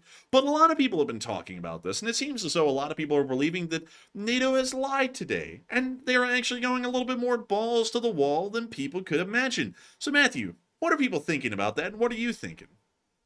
All right, so just for some context here, the Operation Steadfast Noon, which is the upcoming nuclear exercises in Europe that's being conducted by NATO, those will be happening in about 4 days from now. So it's going to be October the 14th when that actually takes place. And once again, this is an exercise to test the nuclear readiness of the alliance to make sure that we're able to respond if Russia got out of hand with their nuclear weapons. So they're claiming that this is not in response to anything that Russia is doing. For example, they're saying that we're just doing these nuclear exercises just for the hell of it, just because we figured it's a good day to start bringing out our nukes and pretending like we're going to fire them. So I'm honestly not buying that whatsoever, but it looks like 61% also did not buy it. Then they said it's a lie. It's an actual response to Russia's threats, while 24% of the audience said it is true. It's a normal exercise, and 8% said I really need more intel first. And like I said, I'm with the 61%. I think very clearly this is a response to Russia. Why else would we be doing this right next to their borders like this unless it was a response? So,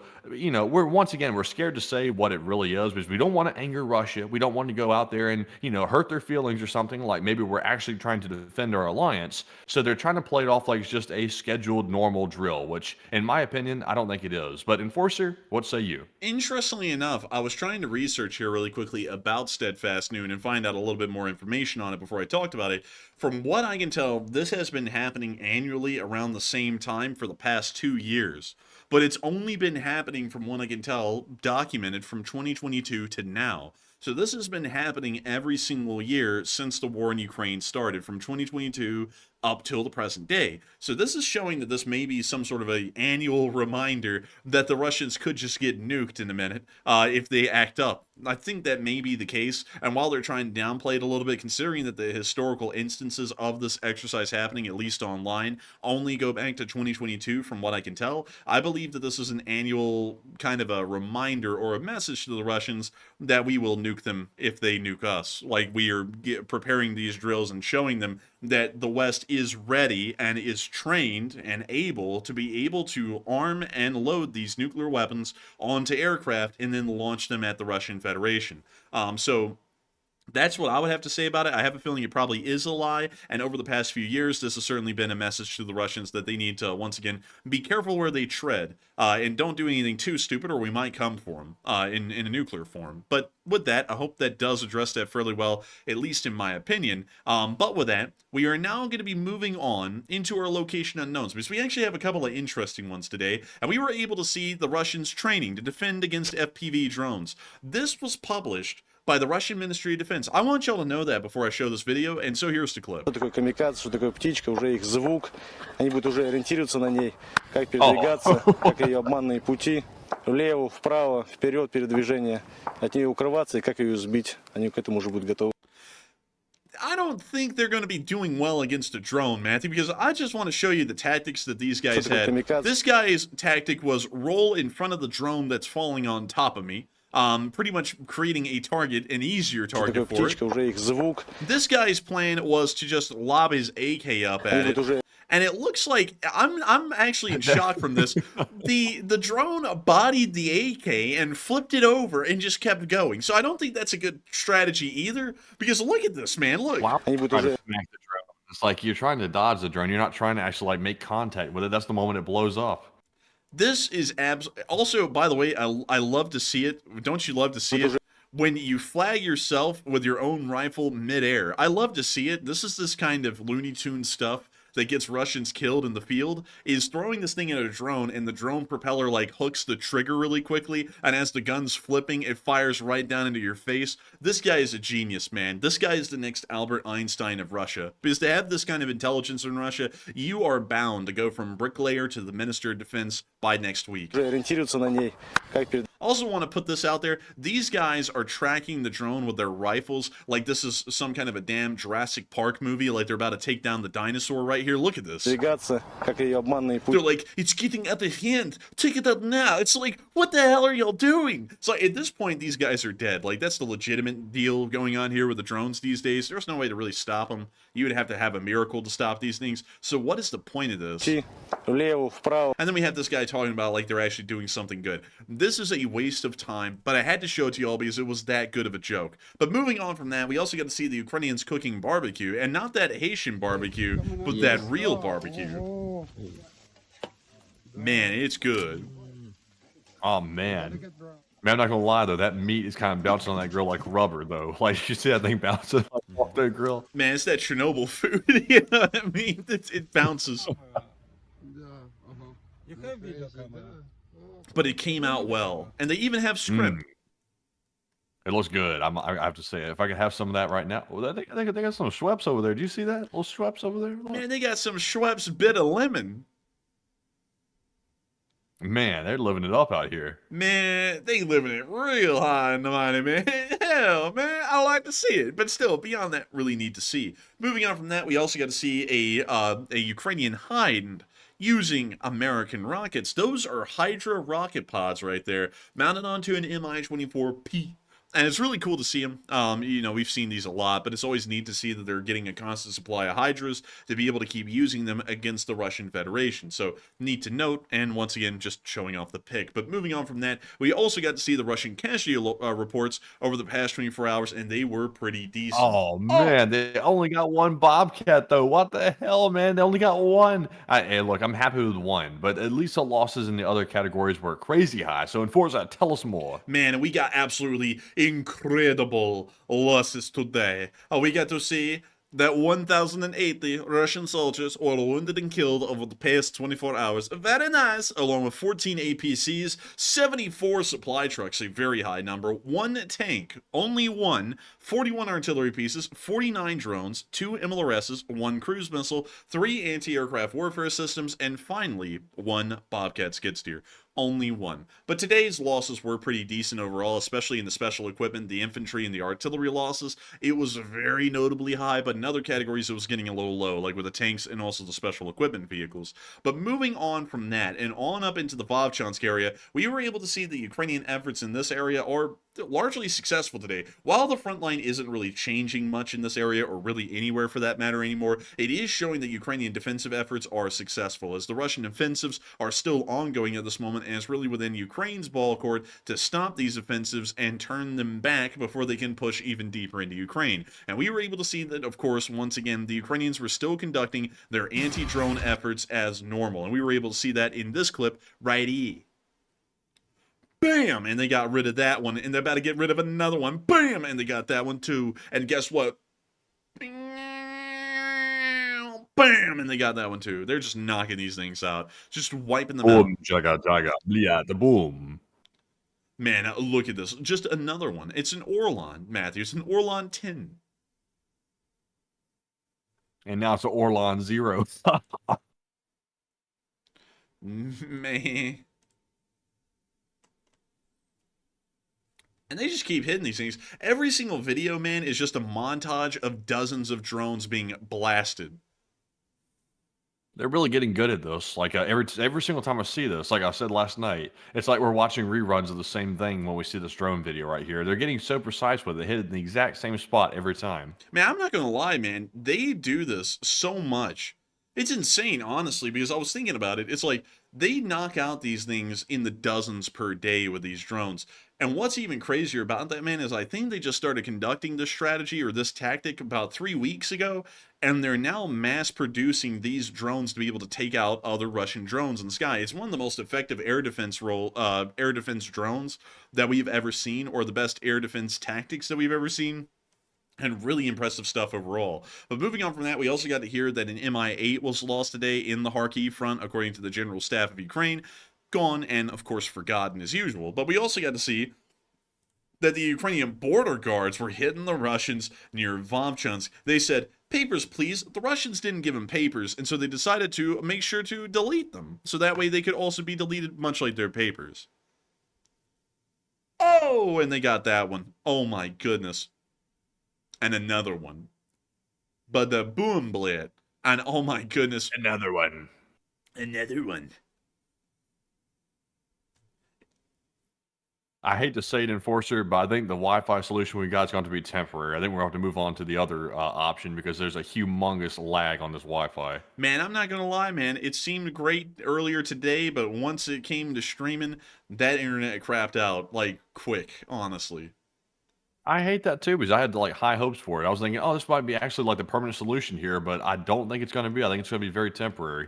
Man, I honestly think it'll have to be as well, very sadly. But one thing I will say, y'all, is that the download speeds on that thing are tremendous. I don't know what's happening otherwise, and I know it's not my computer, because I do want to say this really quickly. Earlier today, I did download a couple of things on the computer that were several gigabytes, with like, 19 gigs. And this thing was just hammering it out. It was doing like a gig a second, and I was blown away by that. But then when it comes to actually having enough upload speed for me to run a stream and for everything to be connected properly for us to run the stream, it's not really doing that well. I don't know if it's doing well on y'all's end. I hope it is, but behind the scenes, things are a little bit sketch. It was actually, honestly, a lot smoother to run it on the hotspot. And that's another thing, Matthew, that lets me know it isn't our computers that are having an issue. It's the Wi-Fi, because we had these things plugged up to hotspot last night and the night before, and it was honestly running a lot more smoothly than what we're kind of dealing with tonight. So with that, we're now going to be moving. Oh, and also, I'm being told by people that apparently solar flares are very huge ones are happening right now. So that actually might be it, because we won't say the name of the provider, but it is a 5G like home little like router thing, a little modem to like pick up 5G. So that might be actually explaining why it might be bad for tonight. So maybe we can hold out some hope, and maybe it'll be fine. But yeah, hopefully it's just a solar storm, because it is lagging. Like, it's actually preventing me from talking a lot tonight, because it's lagging so bad. Also, someone said, "What video game were you downloading, LOL?" I was actually updating Space Marine 2, because apparently something came out, an update or of a sort, and I was like, let me see how fast the download speed is in actual practice, and it was like a whole gig a second, and like the update was like 19 gigs or something. I was like, dang, I was like, this thing is fast, and that's how I kind of figured out, because I wasn't wanting to get into the exact details, but considering that we didn't have Wi-Fi for like the past we didn't have internet for like the past week. We were living like Stone Age people. Everything that needed to be updated had been sitting there for a week. So everything had to get updated today on the computer. So I was going through doing all that for everything. And so that's why I ended up downloading the 19 gig thing. I also ended up updating, let's see, a couple of other games as well. Of course, updated Railroader. That's been like my #1 go-to game, because it doesn't require internet, and also I just really enjoy it. But anyways, moving on from that and into the northern Kharkiv area, we did also get to see some Russians that were captured in Kharkiv today. About 5 of them in total. It was a good round number. And we can see them down there crawling, aching for a surrender, bleed. They just want to give up, bleed. Look at them grouped up, bleed. Look at them. They don't want to fight anymore. Have you ever encountered a Russian laying in a field, sort of lame and not really with much game, Well, right here you have it. And you can see it from this Ukrainian drone right here. He's not doing very well. You'll see in a minute. Man, you sound like a mix of Sam Elliott and Foghorn Leghorn, like simultaneously, man. You're like, I'll say, boy. Like I'm like, what the hell? Is it Foghorn Lake? Let's see. It's not Are you Rooster sure it's Foghorn Cogburn. It's Leghorn or is not it Rooster Cogburn? Cogburn. Oh my god, man. It's not Rooster I still can't get that straight. It's not Rooster Cogburn, dude. It's freaking Foghorn Leghorn, man.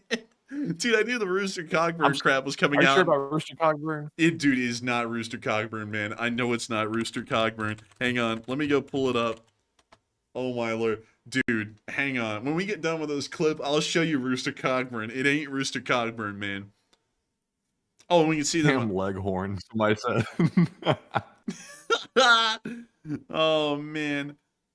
And so that's the end of that clip right there. But also, really quickly, Matthew, this is Rooster Cogburn. It's John Wayne. Oh, that's damn John Wayne. Yeah, dude, that ain't no Rooster Cogburn, man. I'll have to pull up what Rooster Cogburn even is at this point. So I didn't know that was damn John Wayne in the movie. I'll have to pull that up. Hold up, man. Hold up. Let me go get you Foghorn Leghorn. There we go. I'll say. Like, that's him. Oh, that's him. That's him. Yeah, that's him. This was the one that had that really bad stutter, even worse than the other guy. Come on, Jack. Man, bro, this chicken right here, man, it goes, I say, when you're the hot dog man, you get no bitches. I say, something like that. I see. You got to be a little bit energetic to have some viewership, Mr. Hot Dog Man. I see. Here he is talking to the hot dog man. This one, I say, boy, you got to stop simping. There's something like that. Man, oh man, Oh my god. I say, boy, you got to stop simping for the woman doing her art. I don't even know what the hell that meant, man. Like, doing her art, like that sounds very like questionable. I'm not gonna lie. I was like, what the hell does that mean? But anyways, moving on from that, we also got to see more destroyed Russian equipment in the northern Kharkiv area, filmed by the Russians themselves for the insurance adjuster. Эвакуация не подлежит нихуя.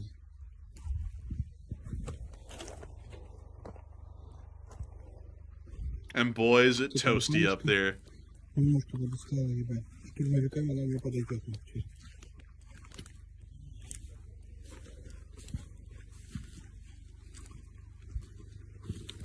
Номера не видно нихуя, да?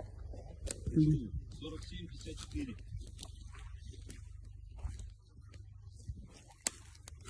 It's just not good up in the Russian lands, bled. I like how they just wander around like they're in disbelief. They're like, no freaking way, man. Hell, they probably are. This place looks like the apocalypse.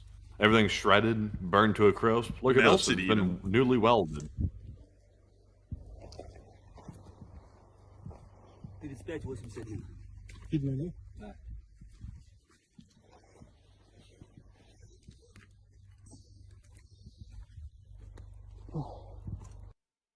And so with that's the end of that clip right there. But still, nice to see more Russian positions going the way of the Dodo. Moving on from that and down to the Kremenna, we also got to see the 14th Separate Unmanned Aerial Vehicle Regiment using Dragon drones on the Russians. And boy, would you look at that. They're cooking them. They're cooking. Oh, and the drone just slammed to the ground and cooked some a little extra. Man, cooked them to a crispy. They said charbroil them extra crispy. Man, Kentucky Colonel here. Have you ever wanted a Russian extra crispy? This just drops a Dragon drone on them. Oh, and we I've got see those 11 herbs and spices. man, they got that 11 ingredients of Pyrodex or something like that out here.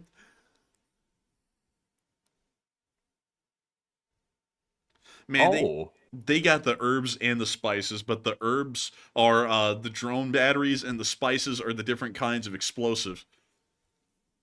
Oh, we got that arrowhead. It's almost like a Star Trek arrowhead. Man, it was jittering, man. It was like vibrating for a second, going.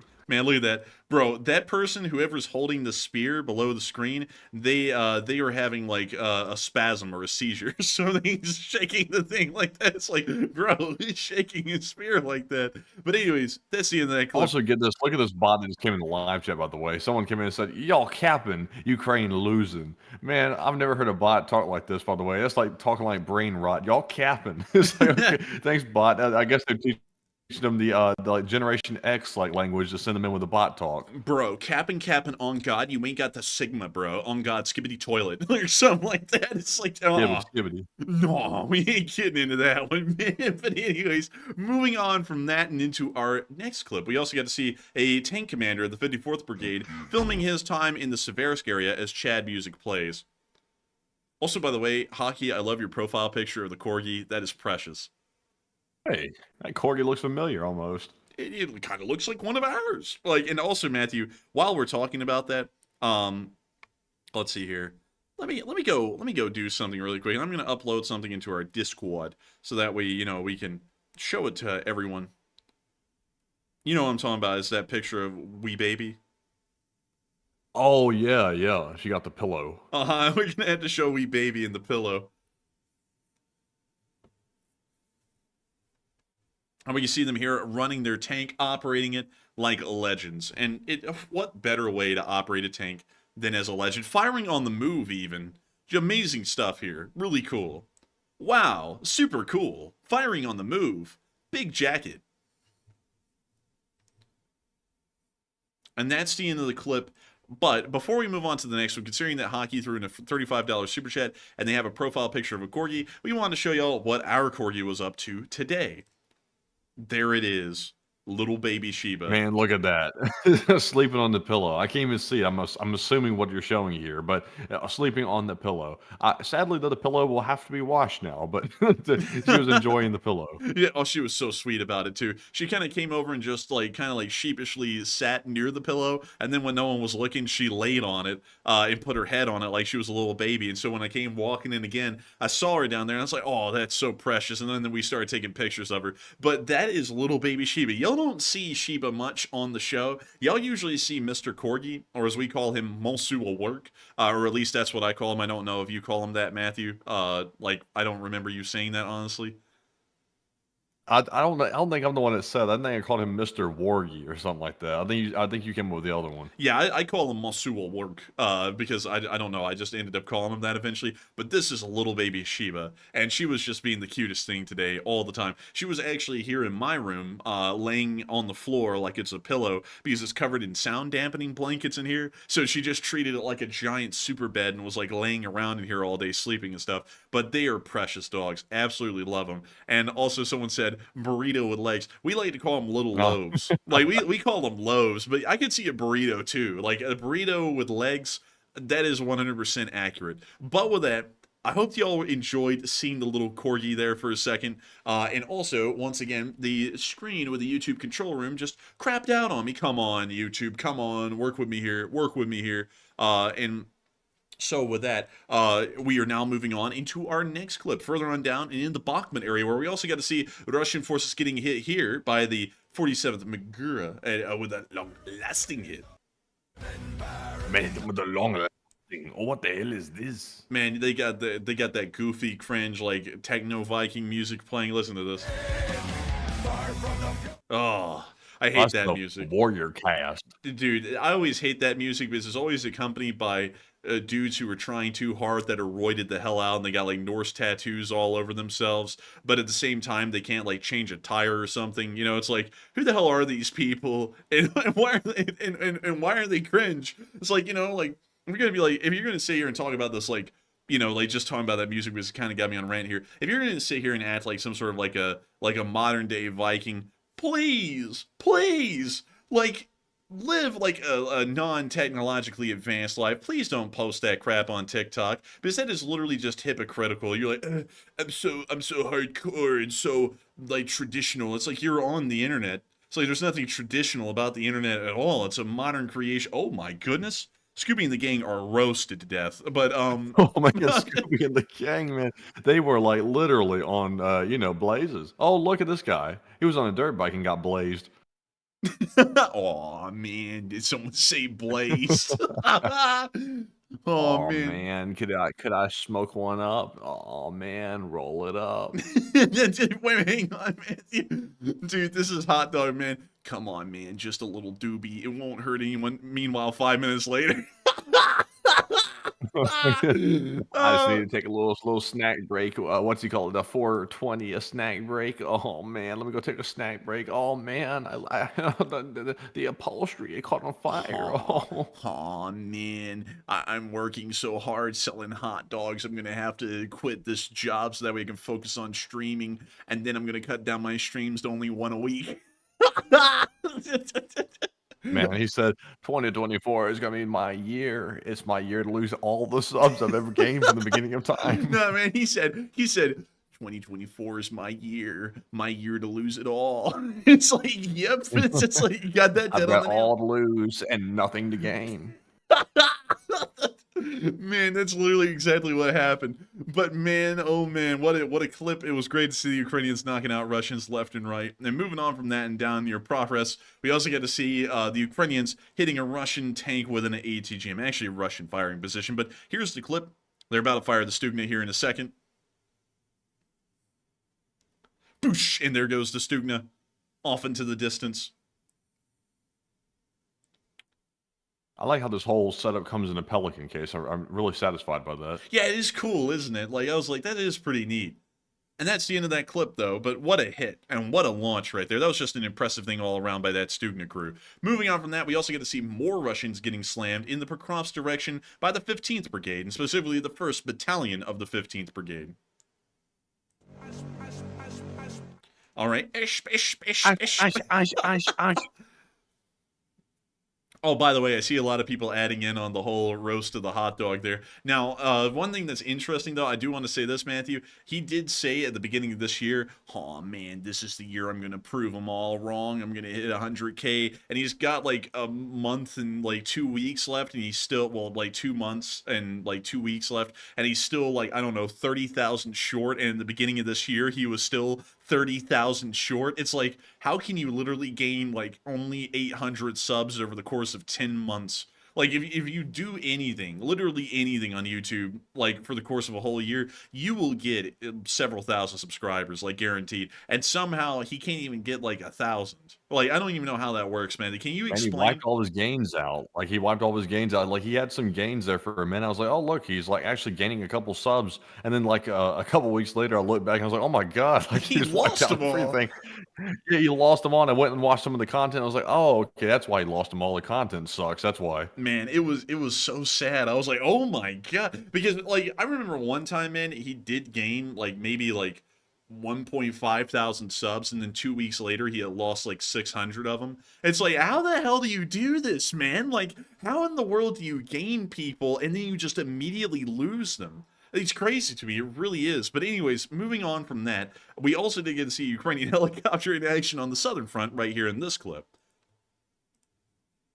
And of course, we're not going to be unmuting it because it's lo-fi. So we can see them tilting up, firing off the flares, or the heat traps, as some people call them, firing off their load of rockets, and then tilting back down so that way they can hit the deck and veer a hard left to get on out of Dodge. But still, pretty cool. And Nothing like some peaceful war music with some lo-fi over it while they're launching some deadly missiles. Like, it's just a relaxing video. Man, that's the beginning of the vlogger video. Hi guys, welcome back to my vlog. Today, we're just launching missiles at the Russians. Oh, you know, the usual. Anyways, let me show y'all my new crib. Or something like that. It's like, what the hell? It's like, dude, this is a war. But anyways, moving on from that and down into the area of the Dnipro River, around the area of Kherson, we did get to see the 38th Marines still shooting down more Russian drones that were violating the airspace on the other side of the Dnipro River. Check this out.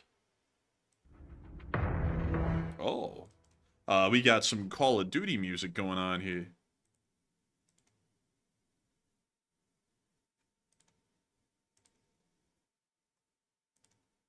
They've got something in their sights. It's a UFO or something. Oh. Oh, dear. Man.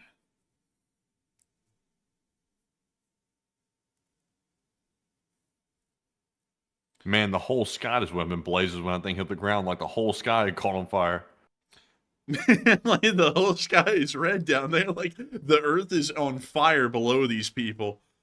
And there we go. They launched the air defense system. Ooh, hit the drone dead on the nail, and it's going down. Look at it go. Oh! Dude, what is up with the whole sky turning red when these things impact? I don't even know, man. But it's like a really like high definition thermal, but everything's red. Man, this is like seeing the world through red tinted vision, or kind of seeing it. I don't know how any other way that you would be seeing it that way, but still interesting to see, and good to know the 38th Brigade is still doing its job down there fairly well. But moving on from that, we also get to see them hitting another group of Russian drones in this area, this time right over the Dnipro estuary at the mouth of the Dniprovsk Gulf. That was a mouthful, but we can see them hit it there quite unsuccessfully. Now they're going for it a second time.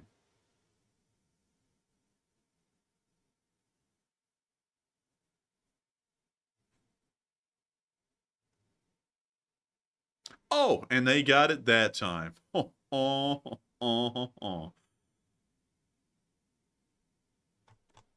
with that, that's the end of that clip right there. Really interesting to see, though, and we love to see it. And we are always happy to know that Russians and their drones are getting roasted at every single corner of the world. And so moving on from that and out of that area and on up to Kyiv, it's time for us to get to the speech from President Volodymyr Zelensky here on day 960 of the war. And it looks like there may not be one today. So let me go to the YouTube channel for the President of Ukraine and let me just double check, because there might not be one. You never know. And so what do we have here? Oh, we have something. We do have something. We have a something. Oh, we do have something after all. A lasting speech, a juicy speech, a speech that's hidden behind the firewall type speech. Look, the translators. We have a long-lasting speech, a literal long-lasting speech. And so, without further ado, let me put on the English subtitles. I have a feeling this may actually be in English. Not entirely sure, but we will get it nevertheless, because this is what we do. And without further ado, here is the speech. Speech! Високоповажності, радий дуже бачити вас, радий дякувати. Okay, I'm not going to lie, y'all. The quality here is pretty rough. Is there, Matthew, could you try and find the speech elsewhere? I'm going to try and find it as well. So let's see. President of Ukraine. Let me just type that in again. Let's go for the most recent thing. So let's see here. So we actually have something here. 2 weeks ago in New York on the sidelines of the General, and this is the third winter since the war broke out, and half of its electric la ricostruzione. Allora sono felice di Hold up, I think I might at actually the have time something. that is needed. Determination. Georgia. Here we go. I actually have it. I actually have something here. It's actually from today as well. And so, without further ado, here is the speech. Message with the resolve and determination. So thank you once again wholeheartedly for your visit here today. These were very hectic days, but thank you again for being here today. And now you have the floor. Grazie. You're welcome. Georgia, пані голова уряду, шановні присутні журналісти, я вдячний за цю зустріч. Це стратегічна наша зустріч, зустріч нашої української поваги до Італії та нашої готовності зміцнювати співпрацю і надалі. Зараз ми представляємо нашим найближчим друзям, лідерам Європи, деталі плану перемоги, який ми в Україні підготували, щоб наблизити чесне та справедливе завершення війни цієї. Я вдячний Джорджі та команді італійського уряду за увагу до плану, до його пунктів та до нашої стратегії. Ми дуже продуктивно обговорили сьогодні всі аспекти плану. Я поінформував про нашу роботу з іншими партнерами. Georgia, dear head of government, madam, dear media representatives, I'm thankful for this meeting, this strategic meeting of ours, this meeting of Ukrainian respect to Italy, and our readiness to jointly foster cooperation further on. Now we are representing to our closest friends, to leaders of Europe, the details of our victory plan that we prepared in Ukraine to make a just end of this war closer. I'm thankful to Georgia, to the team of the Italian government for this attention to the plan, to its points, to the whole of our strategy. One second, everyone. I just heard that this speech has no subtitles. So really quickly, let me actually get y'all the English subtitles, and here we go. Had a productive discussion of all the aspects of the plan, and I informed about our work with our partners. The key part... Головне... No, I didn't say this. Okay. Головне – це посилити позиції України та наші відносини з нашими найближчими партнерами таким чином, щоб ми створили необхідні умови, необхідну справедливу атмосферу для чесної дипломатії. Світ бачить, що Росія ігнорує реальну дипломатію та формулу миру, яку ми запропонували, щоб закінчити цю війну справедливо на основі статуту ООН. І якщо ми реалізуємо план перемоги завдяки співпраці з нашими партнерами, Росія не зможе більше продовжувати цю війну і буде примушена до миру. Саме в цьому сенс плану перемоги. І ми хочемо захистити українську незалежність, українські сім'ї, наших людей, право наших дітей жити вільно у власній країні. The key part is to strengthen the positions of Ukraine, our relations with the closest partners, in such a way as to create necessary conditions, necessary just atmosphere for a fair diplomacy. The world sees how Russia is ignoring real diplomacy, the peace formula that we suggested to make this war end in a just way basis on the UN Charter. When and if we are able to implement the victory plan, thanks to our cooperation with our partners, Russia will never be able to continue this war, and it will be forced to peace. This is the sense of our victory plan. We want to protect our Ukrainian independence, our Ukrainian families, our people, the right of our children to live freely in their own country. Це справедливе право України. Я вдячний Італії, вдячний тобі особисто, Джорджія, за те, що ви так сильно і щиро підтримуєте Україну, наших людей у час цієї війни. Ми домовились працювати далі на рівні команд, щоб якнайшвидше створити умови для миру. Ми обговорили сьогодні підготовку до засідання Європейської ради, рішення щодо російських активів. Я вдячний за підготовку конференції з відновлення України, яка відбудеться в Італії. І для нас важливо, щоб італійський бізнес був значимо представлений в проєктах відбудови в Україні. And this is the just right of Ukraine, and I'm thankful to Italy. I thank you to you personally, Georgia, for your strong, your sincere support of Ukraine, for your really ability to support our people at the time of this war. We have agreed to work together at the level of teams to discuss the peace conditions as soon as possible. We also talked today about the preparations for the European Council session, as well as decision about Russian assets. I am thankful for this preparation of conference on recovery of Ukraine that will happen in Italy. It is important for us to see that Italian businesses are meaningfully represented in the recovery projects in Ukraine.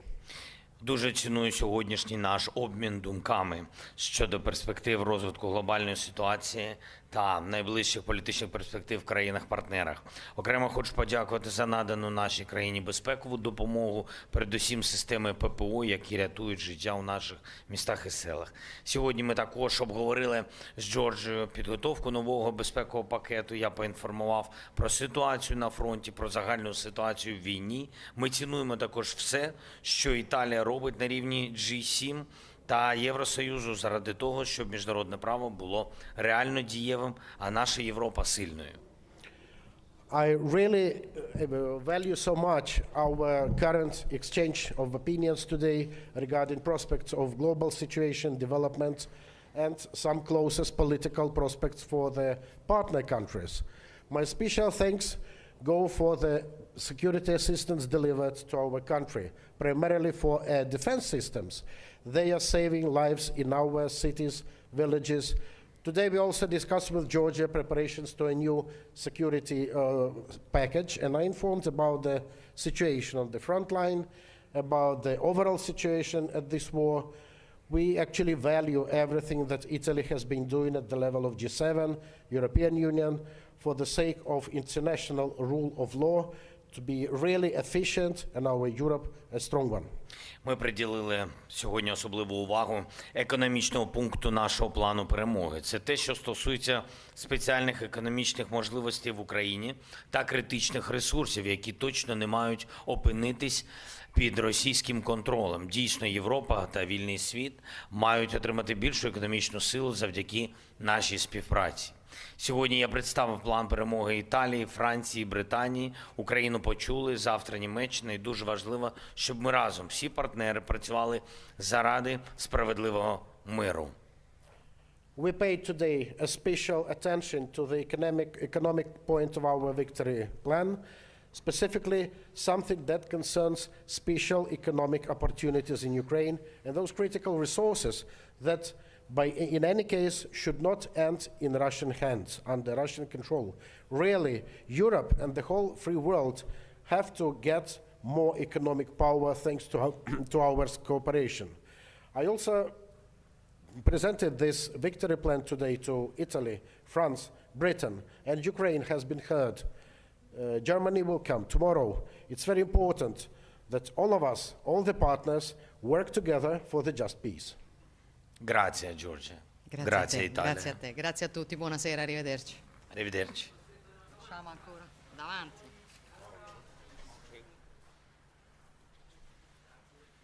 And the Rum Slava.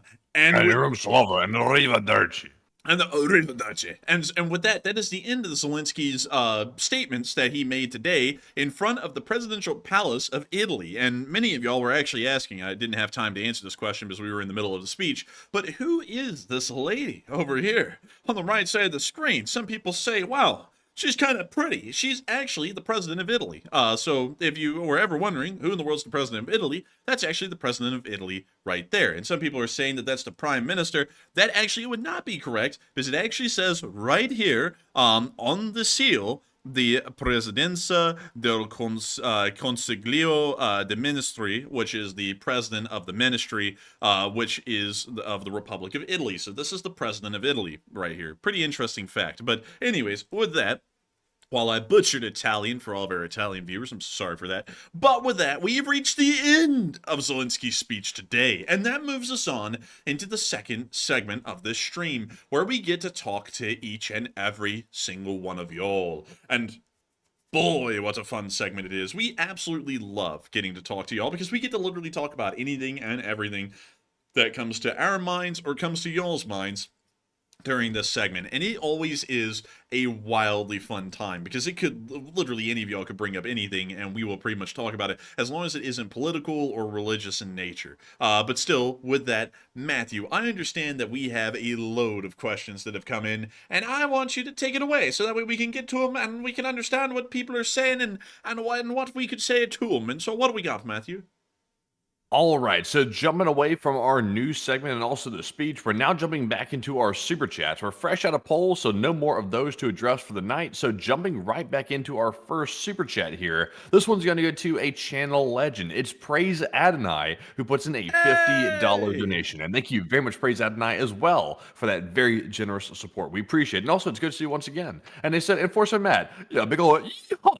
And also, strategically, what are the three most crucial objectives that Ukraine needs to accomplish in order to win the war? And thanks for all you're doing to keep the news running, and Slava Ukraine. And Slava Ukraine. And the three main things that the Ukrainians are trying to achieve to end the war is to destabilize the Russian government, to deprive the Russians of the ability to fight the war materially, and also to fight the war economically. Those are the three main things that Ukraine seems to be targeting at this point to try and make sure to whittle down the Russians to just about nothing, to where they really can't fight the war at all. And it seems as though that's actually going pretty well on the economic and equipment side of things. On the government side of things, it's kind of a different story. It's a lot more difficult than one would think, but they're still working incredibly hard at it.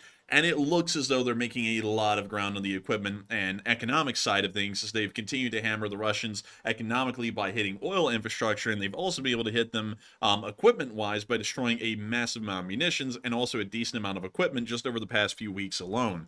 Going off of these things, these three main tenets, the Ukrainians hope to achieve a way to force the Russians out of the war, not to defeat them on the battlefield, but force them out of the war behind the lines. and try and achieve a victory that way. It may end up being successful, actually, especially if the Russians aren't getting a lot of foreign support and really North Korea is the only one supporting them. They may actually get a lot of headway and progress down that road, and we may see the war will end in maybe a year or two from now. But still, that is kind of what we're seeing at the moment, and that's what I would think are the three main tenets to be able to win the war, and probably what the Ukrainian government is looking at to win the war as well. But I gotta thank you so much once again for that massive support, Praise Adonai. Now, that is a name that has been around forever as well. Praise Adonai, for all of y'all who may not know, has been here for about as long as BC Skyman has been. I think he's actually been here for as long as BC Skyman has been. He has been here every single day for the large part for a long time, and I gotta thank you so much once again for supporting this channel and helping get to keep on running. Praise Adonai, because folks like you not only have been around forever, you've been helping us to keep this channel running forever, and we cannot state enough how important that is and how thankful and appreciative we are for folks like you and y'all's massive appreciation of this channel. Not a single person has to support this channel. This channel is set up to be ad-free and sponsor-free, and as a matter of fact, I'm actually going to take a moment to prove that to y'all, just in case y'all are wondering, do the streams run ads? Are they monetized? No. The monetization is off on every single one of them. Also, by the way, I just want to put this out there. These here that are copyrighted because of a certain song that we played, and also it says monetization isn't eligible. If y'all click on those, an ad might pop up. I think they probably do. And I'm sorry about that. We can't really control that, because once something is copyrighted within a stream for some reason and they begin to monetize it for themselves, we have no control whether an ad runs on that or not. We're still not making a dime off of those ads that are running, but at the same time, ads are running. So it kind of looks like we're trying to monetize it, but we're really not. But beyond that, we run an ad-free, sponsor-free stream every single day of the week forever. For 960 days now, these streams have been running in this exact same way every single day, 6 days a week. And if it wasn't for all of y'all behind the scenes here on the channel that super chat and support this channel, we would not be able to make these streams possible, because y'all are the only way we are able to keep the lights on and pay the bills to be able to do this as a full-time job and focus on just covering news. And that's why we always give such a big thanks, because while we don't have ads and we don't have sponsors, you, the viewers, pretty much end up being our sponsors. And that's why we give y'all a massive amount of airtime and thanks for every single super chat, no matter whether it's hundreds of dollars or just $1. We are greatly appreciative for each and every one of y'all who have gone out of your way to do something you never had to do, which is support the channel and help it to keep on running. And so a massive thanks to you once again, Praise Adonai. I hope that does address that incredibly well. And with that, we are on to the next one. And also, I hope I answered your question really well on top of that. Yes, indeed. And with that, we're now moving on to our next super chat. And this one's going to go to Hockey, who put in the emoji, or not the emoji, but the profile picture of a corgi right there in it. And also, I just woke up mine. So how about that? But Hockey put in that $35 donation, and thank you very much for that support. And it said, keep up the great work. Hey, and I gotta thank you so much for the support, Hockey, and I love the profile picture, by the way. That's why we showed our little baby Shiba sitting there on that pillow. I'm going to throw her up on screen again. There she is, laying her head on that little pillow. That's a sweet little dog right there. She is one of the sweetest dogs ever. Man, the little loaf with her head on the pillow. She is so spoiled, man, and she's going to be really spoiled here in the future because she's literally got an entire, like, padded room that she can come into and hear, because the whole room has been soundproofed, even the floor. So she's going to come in here and lay down in here and everything. But she's the sweetest thing ever. We absolutely love Sheba. We love Mr. Corgi. And we just love corgis. So when we saw that your profile picture was a corgi, I had to point that out immediately, Hockey, because I was like, oh, it's a corgi. And I love corgis, because we have corgis, and they're like the sweetest, best dogs ever. I just love them to pieces. But I still thank you so much once again for support and wanting us to keep up the great work, because our great work that you say that we do and that you're supporting helps us to be able to get little dog food and dog treats for these little baby dogs, so that way they can rest their little heads on little soft pillows and sleep like little babies. And so I got to thank you so much once again for the support and helping this channel to keep on running, because if it was not for folks like you, we wouldn't be able to make this thing possible, and we wouldn't be able to keep doing the work that we're doing. And so huge thanks to you once again. I hope that does address that incredibly well. And with that, we are on to the next one.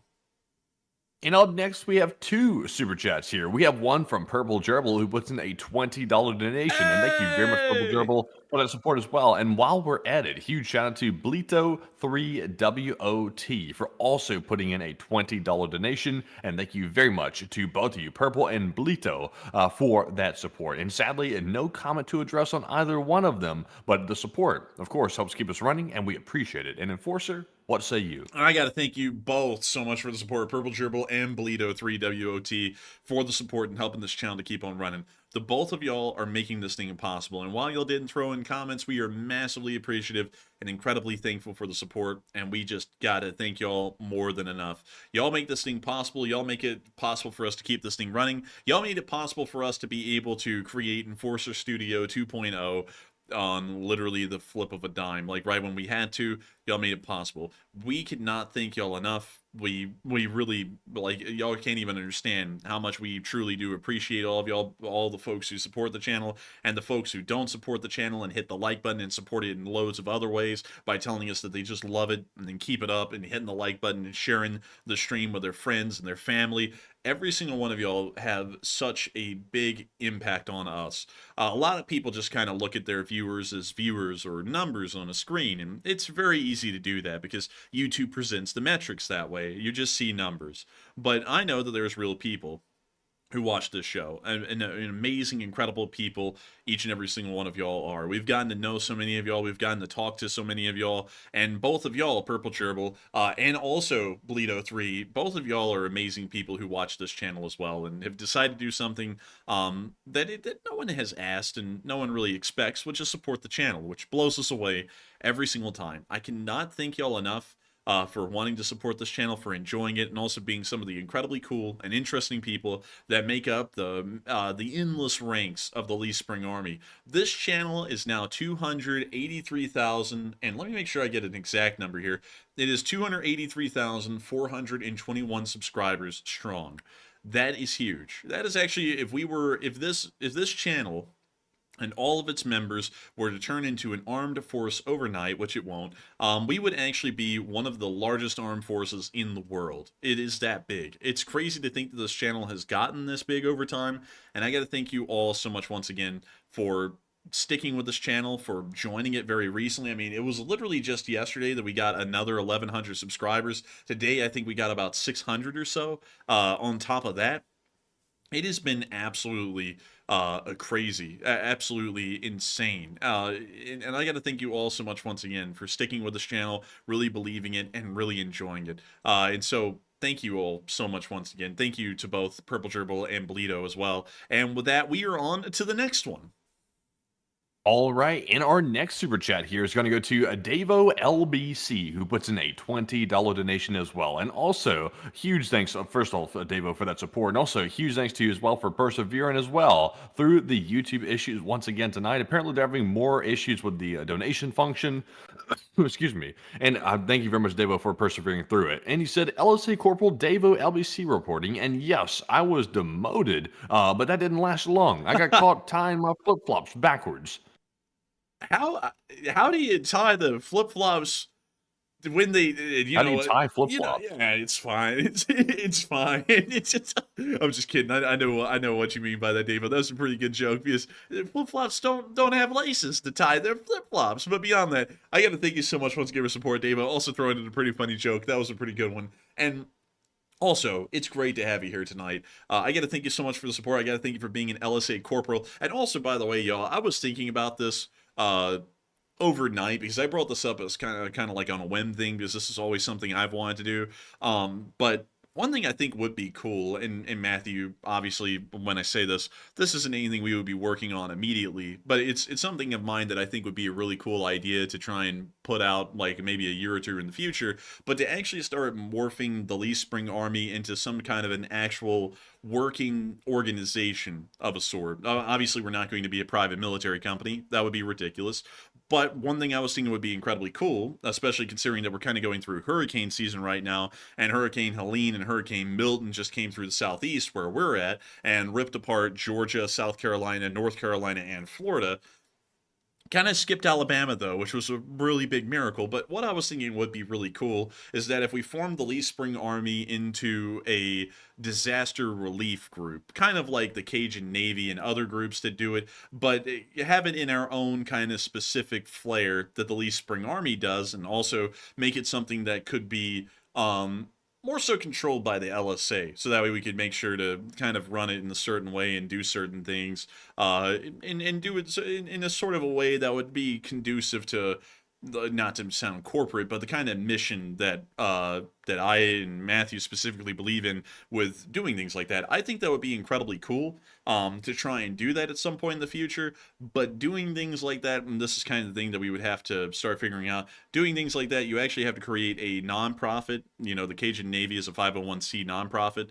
We would have to create a nonprofit. We would also have to figure out where in the world to get funding, because unlike what people believe, this channel doesn't actually make that much income. Like, we don't make enough income to where we could sit there and go, oh, let's create the Cajun Navy. Let's go buy like 4 helicopters, 500 boats, and like 500 pickup trucks, or like, you know, loads of semi trucks or something like that. We could not do that. Like, we would have to figure out where in the world funding would come from in such big numbers like that to be able to do something like that and make it possible, and then make it into a 501c nonprofit and everything. But I think that that would be incredibly cool if the Lee Spring Army could actually, like, we could actually raise people out of the ranks of the Lee Spring Army here on this channel throughout the entire country, and kind of run it bit like other groups like that. I think that would be incredibly cool, and I think that would be a way to make sure that the Lee Spring Army, in some way or form, actually represents its values physically in supporting and helping to further the, I guess you could say, the benefit of keeping this republic alive in one way or another. And disaster relief is probably one of the quickest and easiest ways to do that in actual visual and meaningful form, you know, instead of, you know, just telling people to get to work and work harder, you know, all that kind of stuff. This would actually be a way to help out in a way that actually could be seen, like immediately. But still, with that, I hope that does I hope that kind of brings that up as an idea. It seems like everyone thinks that's a pretty cool idea from what I can tell so far, but I don't know if we could ever actually make something like that possible. It would take a bit of time to figure that out, and also it would take more funding, like a lot more funding, to be entirely honest, and so we would have to figure that whole side of things out if that ever did happen. Also, one other thing that I was wanting to let y'all know is that the Armed Forces medley is still in the works. I'm still trying to make sure that we get with the orchestra and get that put into motion, and depending on how this one comes out, what we are going to do is that we are going to put this one out as a digital copy purchase kind of a thing. Like, it will be in the intro, and during like select moments where it's required. It won't be a permanent thing, or it will be a semi-permanent thing. But if it does really well, and enough of y'all buy a digital copy, which y'all wouldn't really have to, it's really just to support the project. But if y'all get the digital copy and we break even on that, what I'm going to do is I'm actually going to commission the creation of the Lee Spring Army anthem, but this time done by an actual orchestra, because I had an idea in my head today. I was up in the shower and I was thinking about how to make the Lee Spring Army anthem sound a lot better and a lot cooler, and honestly kind of make like a channel trailer of the LSA anthem. And I was like, you know what would be really cool is if it was composed in a certain way, and then it had like actual video put with it of like members of the LSA doing stuff out there in the world, or, you know, at least the United States and different parts of the United States, like the industry, the services sector, the military, stuff like that. I was like, that would be pretty cool as well. So we're going to try and put that forward, but that's only if the Armed Forces medley breaks even on the cost to produce it, and it actually succeeds, because breaking even would be considered success. Then I will go and commission the LSA anthem to be orchestrated in a very cool way, so that way it sounds even better than it does right now. So with that, I hope that lets y'all in on a couple of the ideas I have cooking up behind the scenes. Also, a little extra tidbit. Big thanks to Davo LBC for throwing in that super chat and helping this channel to keep on running, and also giving me the moment to start talking about some of the future plans that I would like to see happen. They're not guaranteed to happen, but I would like to see them happen. But still, a huge thanks to you once again, Davo. I hope that does address that incredibly well. And with that, we are on to the next one.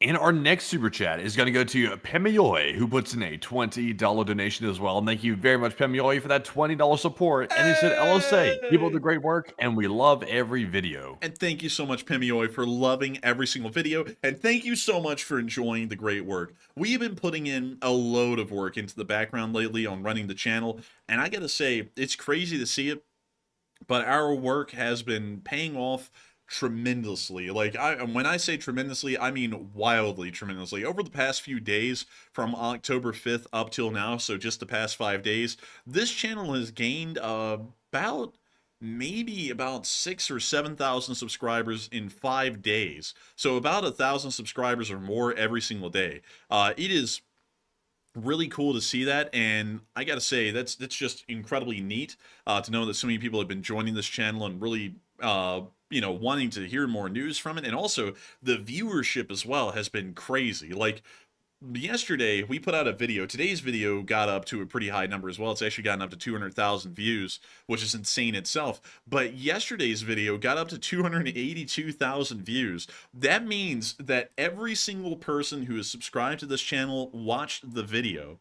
And the day before that was even crazier. I think the day before that, Matthew, got up to, what was it, like 460,000 views or something like that? It was some crazy high number. Yeah, it was 460,000. It was almost at the 500,000 mark almost. Yeah, twice the amount of subscribers that we had watched that video. We have been blown away recently by the amount of people who have been watching our stuff and really enjoying getting the news from us, because we are starting to eclipse other channels that really have kind of like dominated the sphere for about the past year. We are starting to eclipse them in the amount of viewership that we're getting. Not that it's like a competition or anything like that, but that's still a metric to measure by. And when the channel starts being one of the primary voices of news in the category, rivaling and even beating out the largest channels that have done this for about 2 years or 3 years now, that is wild to us. And I got to thank every single one of y'all and everyone out there who isn't even subscribed to the channel and watching right now for enjoying our work and really appreciating our news coverage, because it means so much to us that everyone out there is watching. I mean, we have entire cities watching now on a daily basis. Like yesterday's video getting 283,000 views. That is literally an entire city of people that watched that one video in just one 24-hour cycle. It's nuts, like, to think about those kinds of numbers. I can't even think physically of 300,000 people just being in one spot watching one thing. Like, I cannot even mentally comprehend or grasp that, but that's actually what we're dealing with these days, and it's amazing and absolutely incredible. And I got to thank you so much once again for the support and helping this channel to keep on running, because if it was not for folks like you, we wouldn't be able to make this thing possible. Also, really quickly before we move on, Roger Axford said something in the chat that's kind of true. Roger Axford said, you're a successful nonprofit organization and you're just the middleman to other organizations. That's true, but that's something that, I'll be honest with y'all, I'm not really that big of a fan of, especially as time has passed. And I'll kind of explain why. Now, I'm not saying that nonprofits are bad or all nonprofits are bad except for the one we would want to make. But one thing that we have run into is that sometimes nonprofits are a little bit weird. Like, for example, nonprofits sometimes don't really care if they may be pissing off people who have been supporting them massively. Some of y'all may notice some interesting things. Some fundraisers that we used to run a lot never get run anymore, and that's for a deliberate reason. Like, for example, I'll bring up one because it's an honest point that we can just bring up because this is why they got booted. Doctors Without Borders was a really good nonprofit group, and I can't deny that the work they do is great. But when October 7th happened last year, and the the Hamas forces crossed the border and massacred about 2,000 Israeli civilians, they came out and stated that that was Israel's fault and that they were going to be helping out the Palestinians only. Which we took massive affront to, considering that that is a slap in the face to Western interest and a slap in the face to a Western aligned country, and they got knocked off of the fundraising list permanently. We've never fundraised for them again on a Sunday night fundraiser for that specific reason. There was another Ukrainian nonprofit that we ended up dropping as well, because we ended up talking to them behind the scenes, and the amount of disrespect that they would just dish out and just dealing with them was insane. And you know, if y'all go through all the fundraisers we've run, y'all will figure out what that group was, because we used to fundraise for them like every other fundraiser, and then we just dropped them because we got into like a conversation with them behind the scenes, and it was the goofiest thing ever. Like to be entirely honest, we reached out to them to ask them about something, because a hot dog man came out and said that he spoke with this group and that they trashed on us. And so we reached out to them and asked, did y'all trash on us? And they said, no, actually, we're a big fan of y'all's work. Could y'all send us like the complete total that y'all have? And when, in fact, we'll put y'all in our next newsletter that's going out and give y'all like a huge shout out, which we didn't really care about because, you know, we're not doing it for a shout out. But we said, sure. So then we compiled the number and sent it to them. And then a couple of weeks went by, and they didn't put us in the newsletter.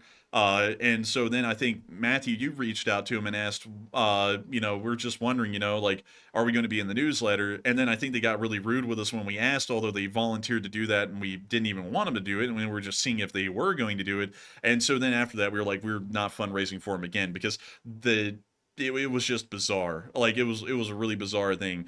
And so with our experience of dealing with that, the one thing I've learned is that if you, and this sounds really kind of goofy and cliche, but I believe it's true. If you want something done right, you've got to do it yourself. And I think that if we were able to go out there as the LSA and do our own thing, that would be incredibly good. I think that would be absolutely incredible. We could make it an American thing first, and I want to explain why it would be, because I saw one of our channel legends having a bit of an issue with this and saying it alienates foreign viewers, which is true, but let me explain how this would work.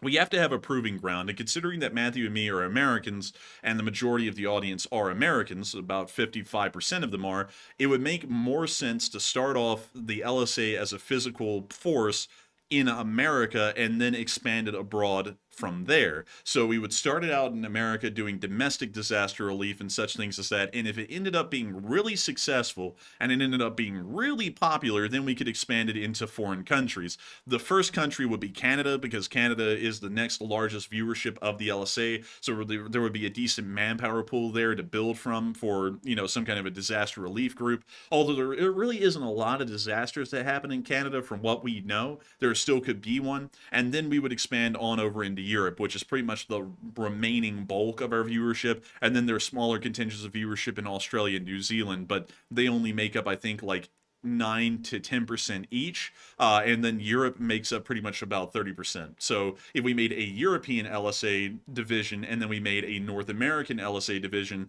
that would work the best, at least logically, with, you know, like kind of like feeling it out and figuring out how it will work, and then expanding it to be an international thing that spans across the Western world. That would be a pretty cool thing. And of course, I'm just telling y'all this. It's not like a ironed out plan. And I want to make that very clear. This isn't anything ironed out or like for sure. But if we could ever do something like this, I would love to do it. I think that would be incredibly cool to actually see like a group out there carrying the flag of the LSA and what all that stands for, in the support of Western interests and the support of the United States and our interests around the globe, and to actually see them out there on the ground helping out and improving the lives of Americans and really anyone in the Western world that may have been stricken by some sort of a terrible situation. I think that would be an amazing way for the LSA to stand up to its kind of convictions or its purpose in a way that actually would physically affect people, and something that the LSA wouldn't be fundraising for and then giving off to another group. We would be fundraising for it and then managing it ourselves. That would be just incredibly cool to me, but we'll have to see if I can actually do that or not. We'll have to see if Matthew and me can do that or not, because that probably would be a pretty freaking big undertaking, like, to be entirely honest. But with that, I hope that does address that fairly well, at least in my opinion. And with that, I thank you so much once again for support, Pimioi, and I hope that also addressed your super chat incredibly well and the kind words that you threw in, and a massive thanks to you once again. And with that, we are on to the next one. And our next one here goes to Danny B, who puts in a $20 donation. And thank you very much, Danny, as well, for that support. And he says, one earbud, like always. And if y'all are ever in Colorado, I'm a chef at a place called the Basketball Social House. And also, have y'all ever rode the Colorado ski train in LSA? Now, Danny, we've only been through Colorado, I think, once. I think we've been through there one time before driving through there. And I think we went to Denver and then we drove, I think, maybe through Fort the top Collins. part of Denver, whatever. Yeah, Fort Collins, which is above Denver. But we haven't gotten to actually see like the ski train or anything like that. But I would like to go back to Colorado sometime and like take a look at the whole place again because we really had no time to look at it. It was like maybe a day or something like that we drove through there and we hardly got to see anything. But very cool. And also, thank you for the offer. And Enforcer, what say you? And I got to thank you for the support as well, and also the incredibly cool offer, because that is one that we might actually take you up on at some point in the future. I don't know when, but hopefully we could some point. And also, let's see, I'm a chef at a place called the Basketball Social House. Let's actually pull that up and take a look at it. Basketball Social House. So it's in Denver. Let's see, so it's right there. And let's see where this is in Denver. So this is on the southern side of Denver, almost outside of the city. It's like literally on the outskirts of the city. I actually have some folks I know down in Colorado Springs. They're pretty cool. I don't know if they're watching right now. But most of them are, well, I won't say that. But anyways, moving on from that, it was good things I was going to say about them, but I don't want to say too much about them. But beyond that, oh dang, dude, this is like Top Golf, but with basketball. Yeah, it looks tasty, that food, by the way. Like, that looks really good right now. Man, I'm telling you what, man. Dude, I'm actually hungry right now, so this is looking incredibly good. I'm like, man, I'd eat this stuff. Look at this. An office space. A whole boardroom. Look at that. Dude, look at that. You can eat and then throw hoops. Like, this is actually a pretty cool idea. Like, I've never seen this here in Alabama. I would actually check this place out, like, legitimately, when we're back through the area. And I get to thank you for the offer, because we will come in and say hello. No doubt about it, we will. Also, another thing, let's see, have you ever rode the Colorado ski train? I have never ridden the Colorado ski train. There's a lot of trains, though, in Colorado. And so let me see if I can pull up the Colorado ski train. And so here's the ski park. It's right outside of Denver. But where Winter Park Ski Resort Amtrak station. Oh, it's the Amtrak train. Okay, so we've never ridden this one because I think that this would be a part of the greater California Zephyr route, if I'm correct. But I wish we could, because the California Zephyr we've heard so much about. Everyone says it is an S-tier route for Amtrak, and you have to ride it. If you're anyone who knows anything, you have to ride this route. It's just the best out there ever. And one day I hope to. But we have never ridden it so far. But I want to, and hopefully we will one day. Also, another thing, there's a lot of really cool trains that run throughout the entirety of Colorado. I know of two in particular, especially the Royal Gorge, kind of like a train excursion thing. Let me see if it's down here on the map somewhere. What is this? What is this? Santa Fe. I think this was actually owned by the Denver and Rio Grande, so I don't know why a Santa Fe weigh scale would be there. But let me see if I can find this thing here, because we got to find this thing. Here we go, the Royal Gorge Route Railroad. Once again, really beautiful route, runs through the Royal Gorge, has a really cool history behind it. They also have an F7, like my favorite diesel, electromotive diesel that has ever existed. It's just like the thing. Like this was the diesel locomotive that was everywhere in America. You could find these things in every single corner. It was cheap, it was easy to run, but these things were woefully underpowered. Matthew, how much horsepower do you think that the single F7 unit has? Probably like 1,200, I'd imagine. You're really close. It actually has 1,500 horsepower. Well, that's pretty good, actually. It's pretty okay, but like I want you to keep this in mind though. A locomotive of similar size, like the SD40, which I'll pull up right here, not the gun, but the SD40 locomotive. And let me see if I can go find it here. Here we go. A similar locomotive like the SD40 right here, where this is actually a scale model of one. This thing has 3,000 horsepower. The F7s only have 1,500, so it literally has half the horsepower, but it's about the same size of a locomotive. Oh, that's pretty cool, man. It is kind of cool. It is kind of cool. But beyond that, this is one route I would want to go and check out. Really cool one. And then the other one I want to check out, which this one's like famous. at least like for the rail fanning nerds like me, would be the Durango and Silverton route, which runs from Durango to Silverton. And this one is just the coolest because it actually uses, well, actually it doesn't use coal and oil-fired steam locomotives anymore. It's now just oil-fired only because they retired the last coal-fired locomotive, I think 7 or 8 months ago, which is really sad. But beyond that, it is really cool. Like, this is the railroad. Like, when you think of any like steam railroad in America, this is the one. It's just incredibly scenic. It's picturesque. It uses real steam locomotives on a narrow gauge. It's just the coolest thing ever. I mean, like, it's incredibly neat. And one day I would want to go and see this one as well. So we are going to be out in Colorado at some point, but I don't know when that will be. It'll probably be a good while from now, maybe maybe a half year or more, because we're planning on hopefully taking a little bit more of a break from streaming continuously because we don't want to get burned out. So we may take a trip somewhere like every 6 months or maybe every year instead of just waiting like years to take another trip. So we probably will be out here at some point in the future. I just don't know when. But still, a huge thanks to you once again for the support. I hope that does address that incredibly well. And thank you so much for that incredibly kind offer, because we probably will take you up on it at some point. And with that, we are on to the next one. All right, and our next super chat is going to go to Sweet Papa Stovepipe, who puts in a $20 donation. And thank you very much, Sweet Papa Stovepipe, for that support. And so, if there's still Wi-Fi issues in the future, you can get a 10 gigabit Ethernet switch and these nice wall plug Ethernet connectors.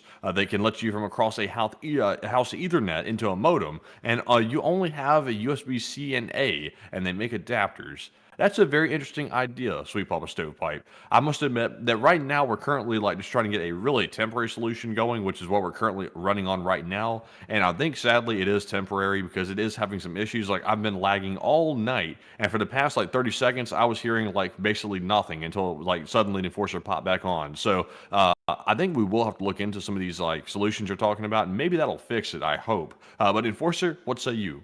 And I gotta say, a huge thank you so much for the support, Sweet Papa Stovepipe. And that is certainly an idea. We're going to have to find a better internet fix than what we have right now. This is the best that we can do at the moment, but we can do better over time. We're going to try and have like actual Ethernet hooked up here in the future, but that will take a little bit of extra time. So we'll kind of have to, give that a moment. So it won't be an immediate fix, but it will be coming around the corner. But still, I got to thank you so much once again for support and helping this channel to keep on running, Sweet Papa Stovepipe. It is folks like you who help to make this thing possible. And I got to thank you incredibly for that. Because once again, if it wasn't for folks like you, we wouldn't be able to be here right now to even think about internet solutions, because we wouldn't even be on air at all. And so a huge thanks to you once again. I hope that does address that incredibly well. And we are on to the next one. And this one is going to go to Neil Vizanant, who puts in a $20 donation. And thank you very much, Neil, as well, for that very generous support. And he said, I found out today that you can technically put an oil fire out with H2O, but you need a disproportionate amount of water versus oil. And to put out an oil fire like the one Russia's dealing with, they're going to need a whole Black Sea at least. And I thank you so much for the support. And that kind of is true, but once again, it's only true in a scale, and you have to have an excessively high scale of water, which means that it's pretty much uneconomical or infeasible to use, especially considering that Crimea is in a water shortage. So for them, they don't really have that option, but technically they kind of could. But for them, they're pretty much just wasting water because they're never going to have enough water to actually put the fire out. But still, a huge thanks to you once again, Neil Vizanant, for throwing that in, because that is true for the large part, but not true for them. But still, thank you once again, and we are on to the next one.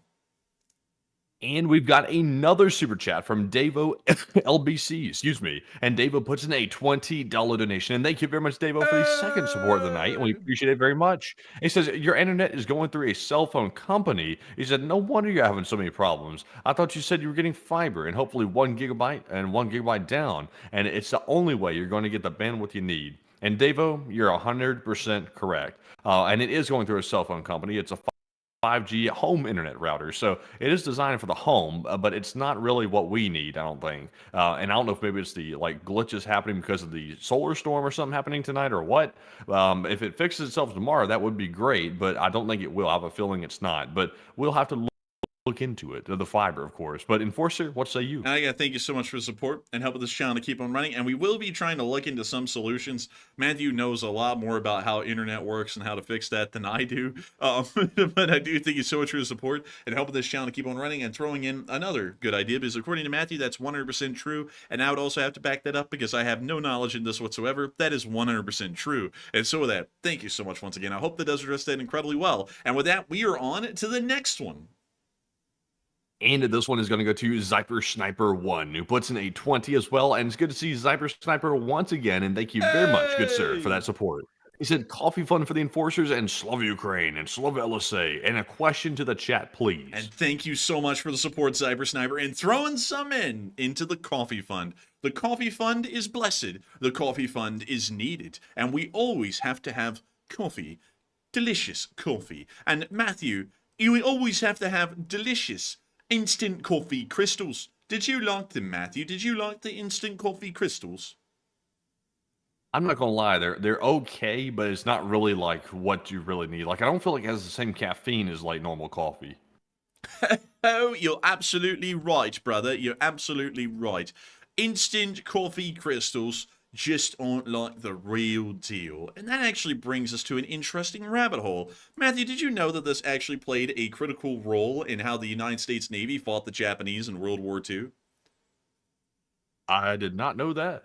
Yes. Let me explain. You see, one of the things that was really popular in the U.S. Navy leading up to World War II was coffee. Coffee is the drink of America. We don't drink tea. Not to disparage tea. Tea is actually pretty good. It's just that it's not our drink. That's more of a British and Commonwealth drink. But for America, coffee is the drink. And Matthew, do you know how much actual coffee juice comes out of a, say, 1 pound of coffee beans, like in terms of weight? Probably not a lot. Out of, let's say, 100 pounds of coffee, you will only get about 1 pound of drinkable coffee product out of that.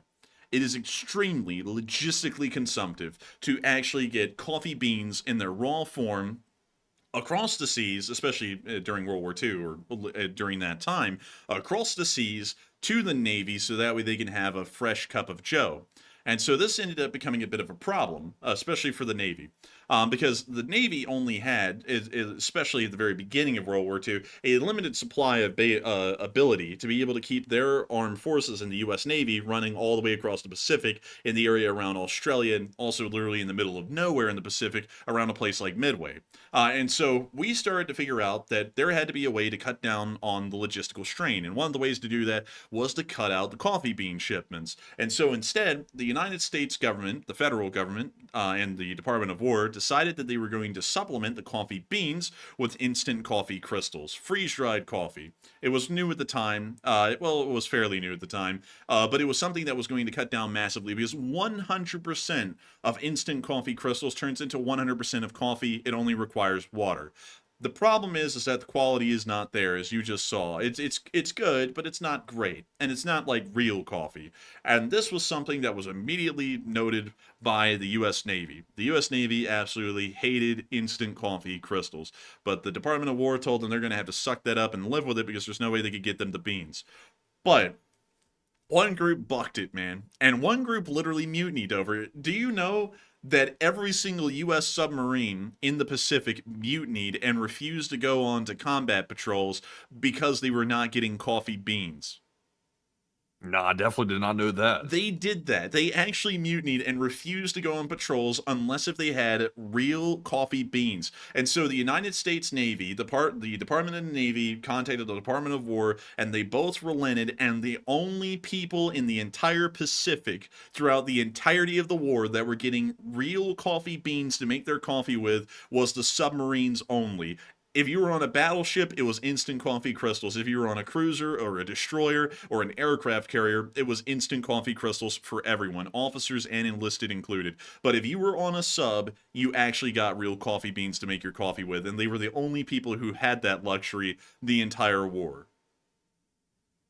Well, that's crazy, man. I didn't know that story at all. Yeah, it's a really cool story, actually, because once again, like, I cannot say this enough times, history always shows that quality foods can do so much to improve morale. And considering that there's not really a lot of morale boosting to be done in a submarine, coffee, which is one of the few ways you can boost morale, is literally a deadly essential to make sure that it is a good quality and that the folks in that sub are happy with it. Otherwise, you can end up having what happened to us in World War II, and you could have a small mutiny happen where they will literally refuse unless if they get the coffee beans.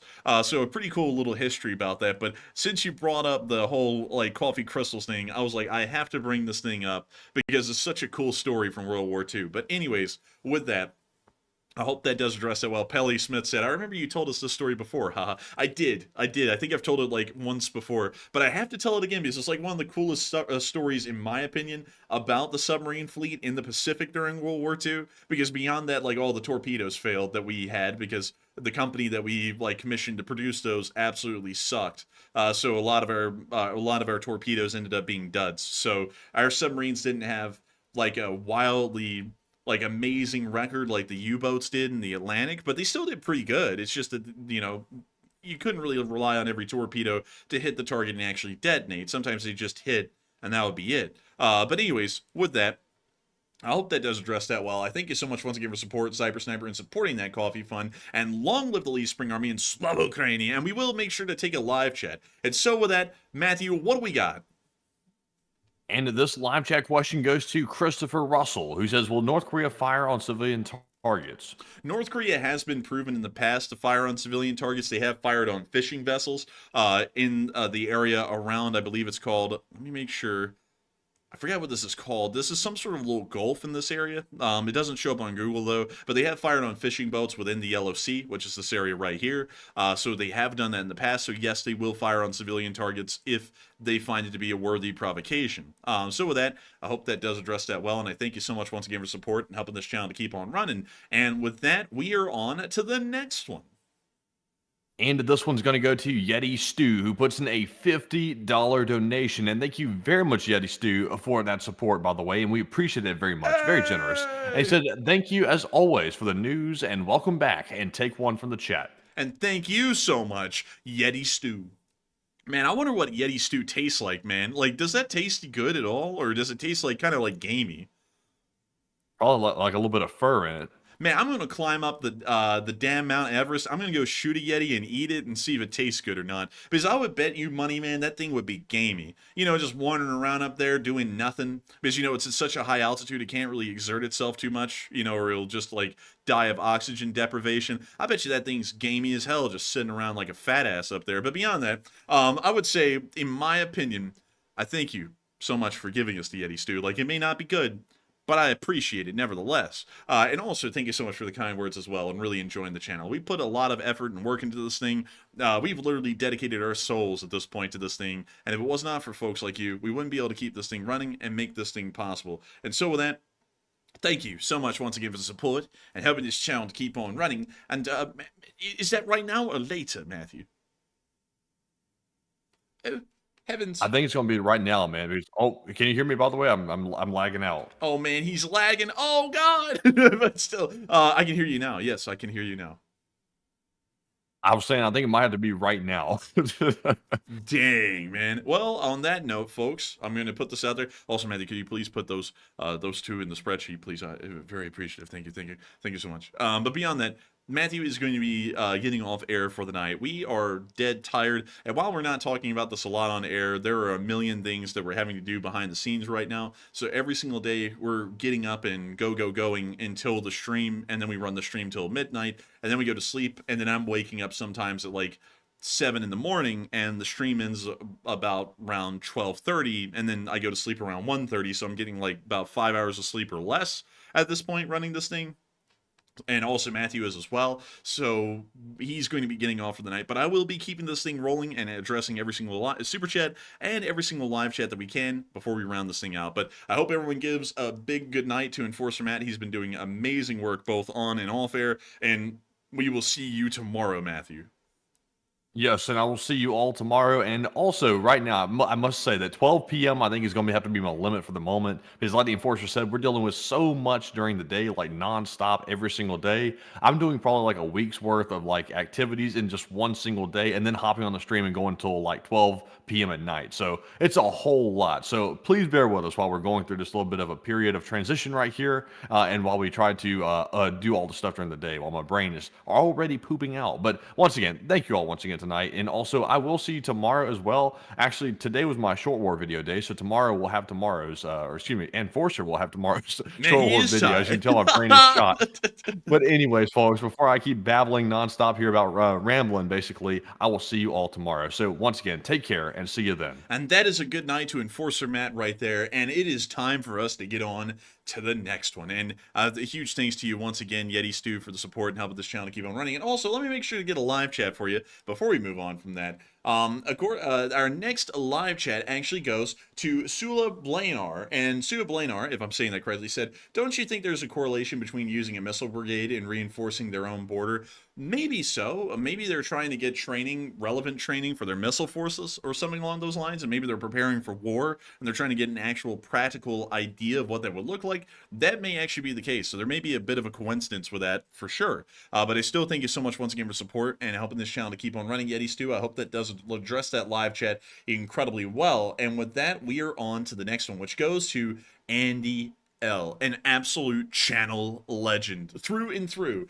Hey! And Andy L said, good night, gentlemen, and good night to you, Andy L. I hope you sleep well, and I thank you so much once again for wishing us good night. I saw you and Matthew talking down there, and it's really cool to hear that once again you're hitting the 1,200-yard targets, and I wish you the best of luck on that mile-long shot that you're planning on taking soon. Work your way up, Andy L, but I believe in you, and I got faith in you that you'll be absolutely nailing a mile-long target here before long. And so a massive thanks to you once again. I hope that does address that well, and I wish you a greatest of nights, Andy L. And with that, we are on to the next one, which is a $20 super chat from Ryan Peacock. Hey! And Ryan Peacock said, for the data last week, also, I would love to put in my resume for the LSA recovery team, as I've been through Michelle and was a team leader of Bay County, Florida, SAR, and a current federal police officer. And hey, really cool, Ryan Peacock. Really interesting record that you have there of serving in those kinds of units.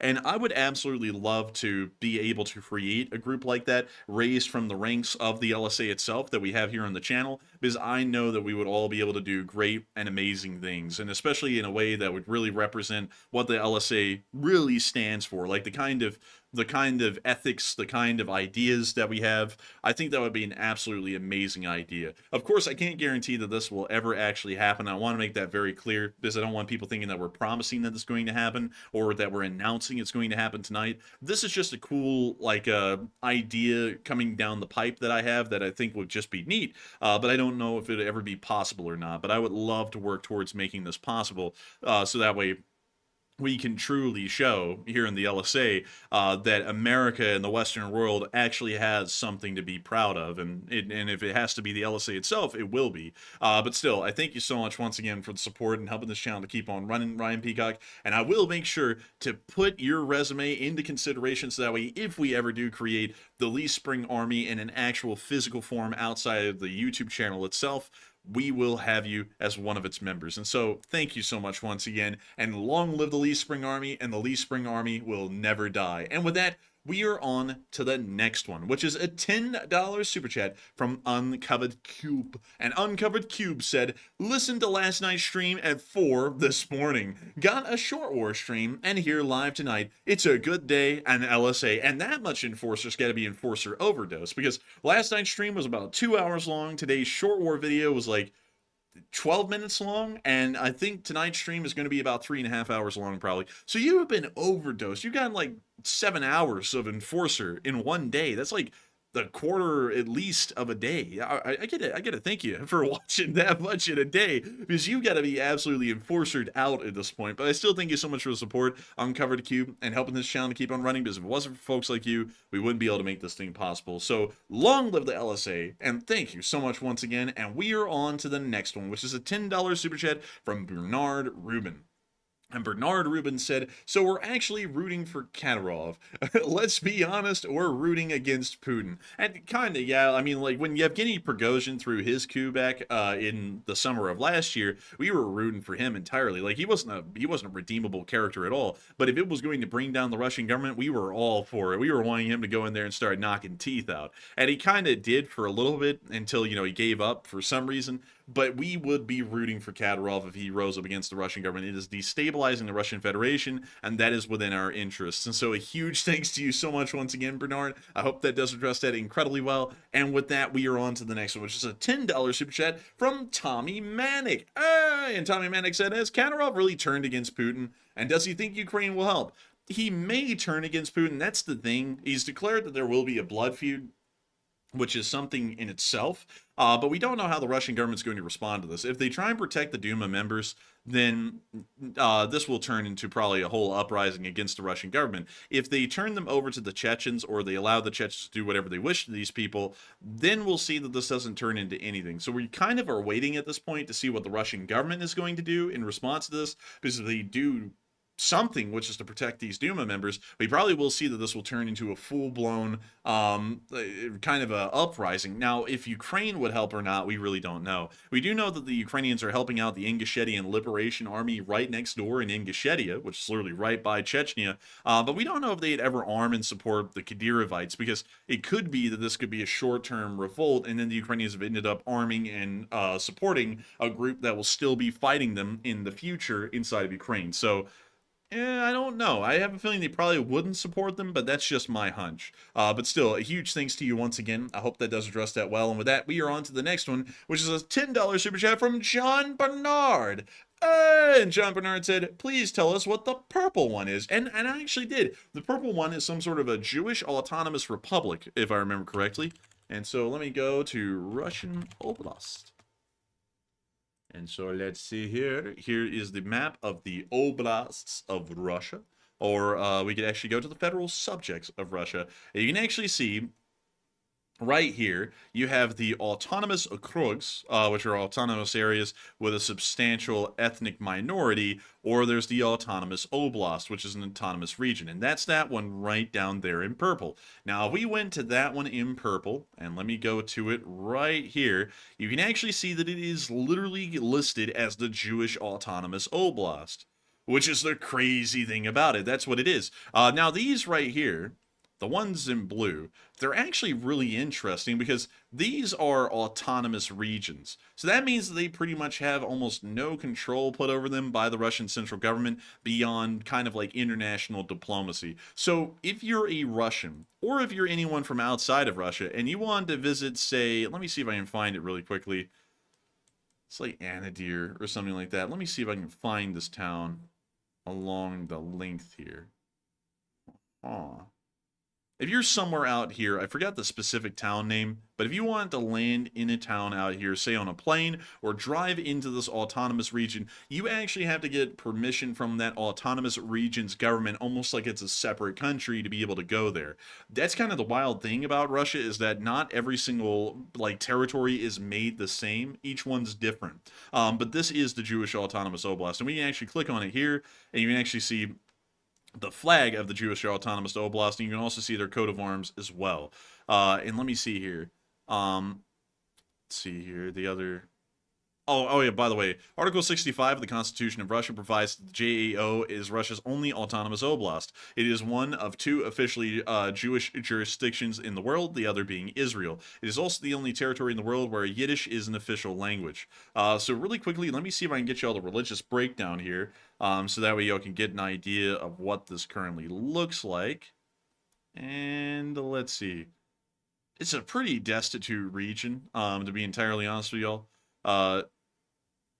Let's see. Let's see here. 20%.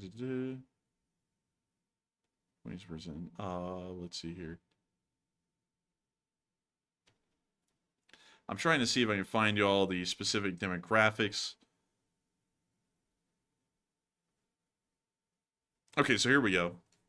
This is percentage of Jews in the Jewish Autonomous Oblast. It has gotten down quite low. Actually, my numbers previously were completely incorrect. It's gotten down to about less than 2% of the population of the Jewish Autonomous Oblast is Jewish.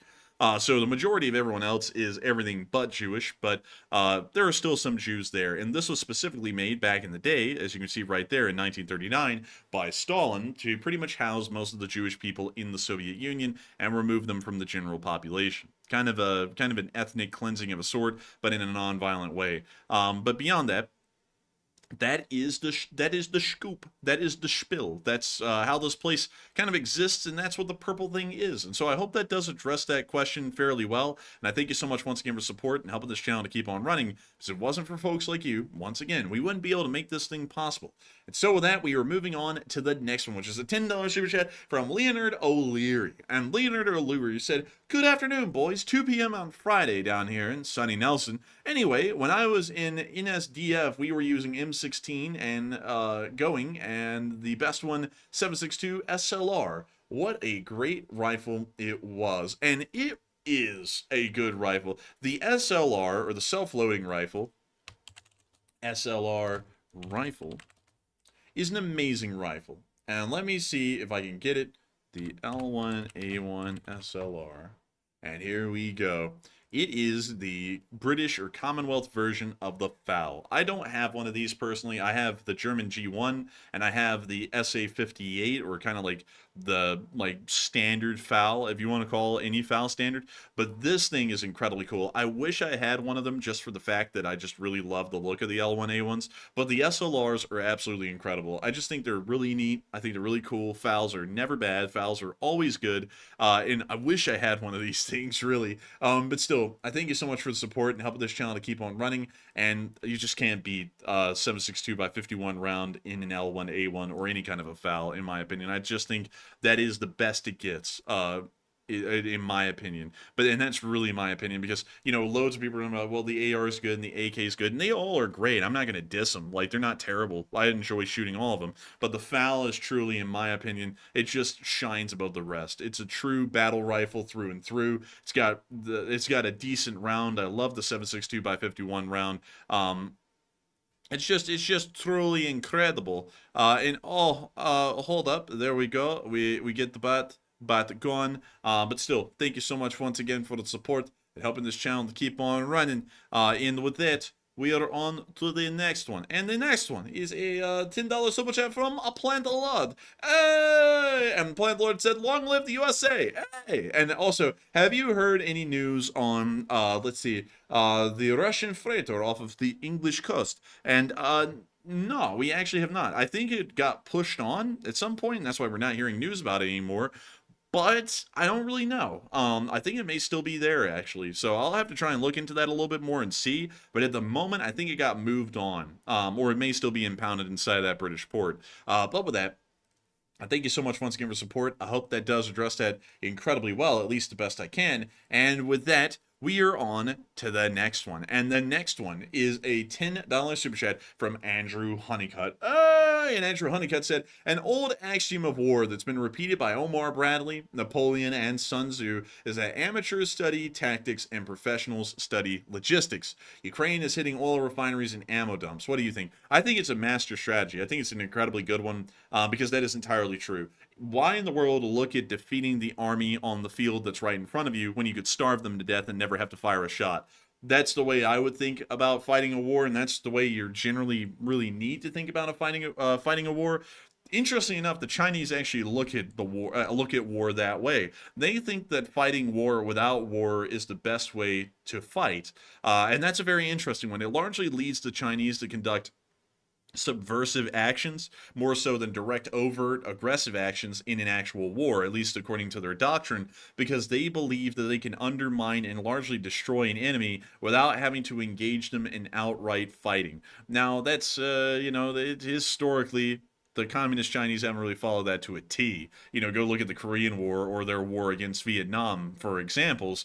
they didn't really follow that kind of a doctrine that well. But that's at least technically on paper what they follow, which is a really interesting premise. And I would say that that is an entirely true thing that has been said by all those strategists. Historically, it's always proven to work better than anything else. And also on top of that, I would say that the Ukrainians are really following through with that strategy as well, and it is doing them incredibly well so far. And so with that, a huge thanks to you once again, Andrew Honeycutt. I hope that does address that incredibly well. And with that, we are on to the next one, which is a $7 super chat from Sir Gussie. Hey! And Sir Gussie said, hi, the Enforcer and Enforcer Matt and LSA. Hey! And what are the chances of North Korea testing their nukes and missiles, which could deliver those nukes in Ukraine? I don't think the North Koreans will use their nuclear weapons against Ukraine, if that's what you're asking. I don't think they would ever do that, because their main priority is using those for deterrence against the United States, South Korea, and the East Asian world that is Western aligned. That's largely the reason why they have the nukes, is to more so deal with us than it would be to deal with Ukraine. So I'm doubting that they would ever do anything like that.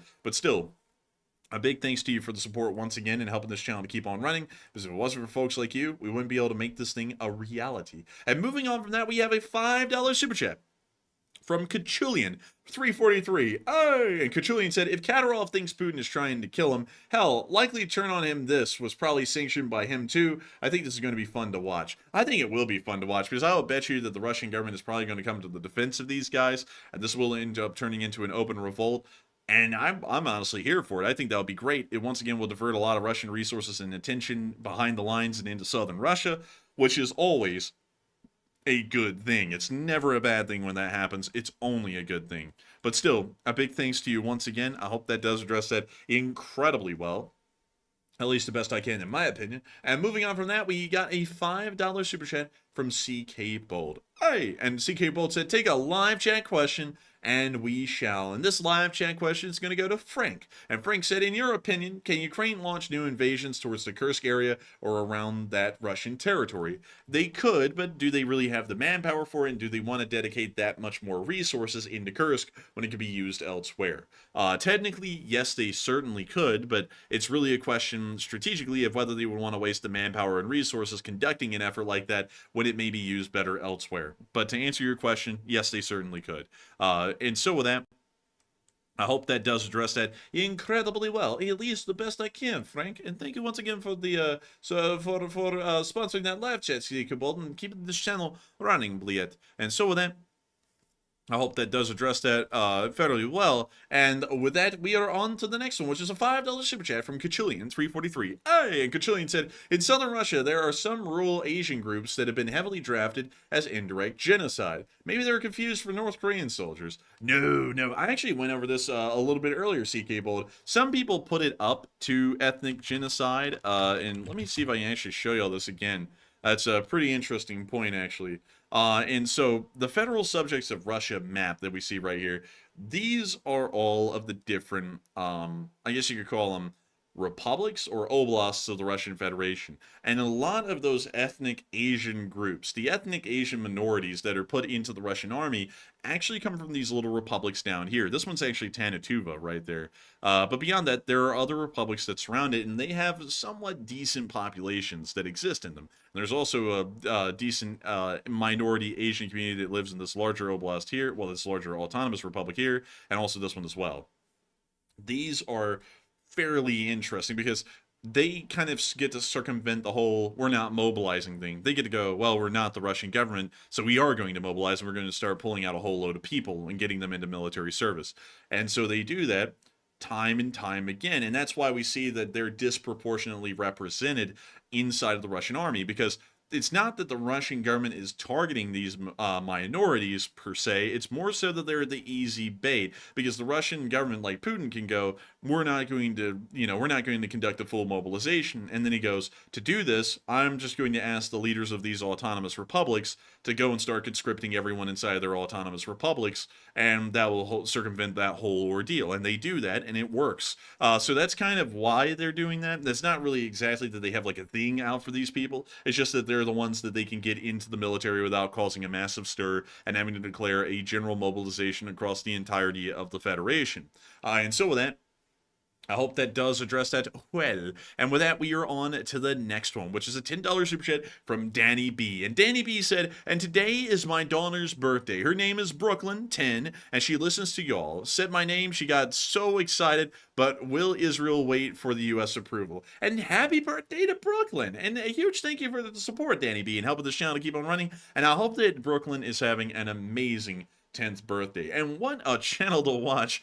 Being 10 years old, she must be a brainiac, because when I was 10, I honestly would find a channel like this hard to follow. But that is really cool to hear, that she's watching the channel and enjoying it. That is incredibly cool, and I wish you a happy birthday, Brooklyn. You've got to be an incredibly bright daughter. I bet Danny B is incredibly proud of you, and I hope that you know that amazingly well, and I hope that you're having an amazing birthday today as well. Hopefully this isn't like a damper to your birthday or anything, but beyond that, one thing I will say is that folks like, I used to hear this speech a lot, like literally not too long ago, but folks like you, Brooklyn, are the future of this nation.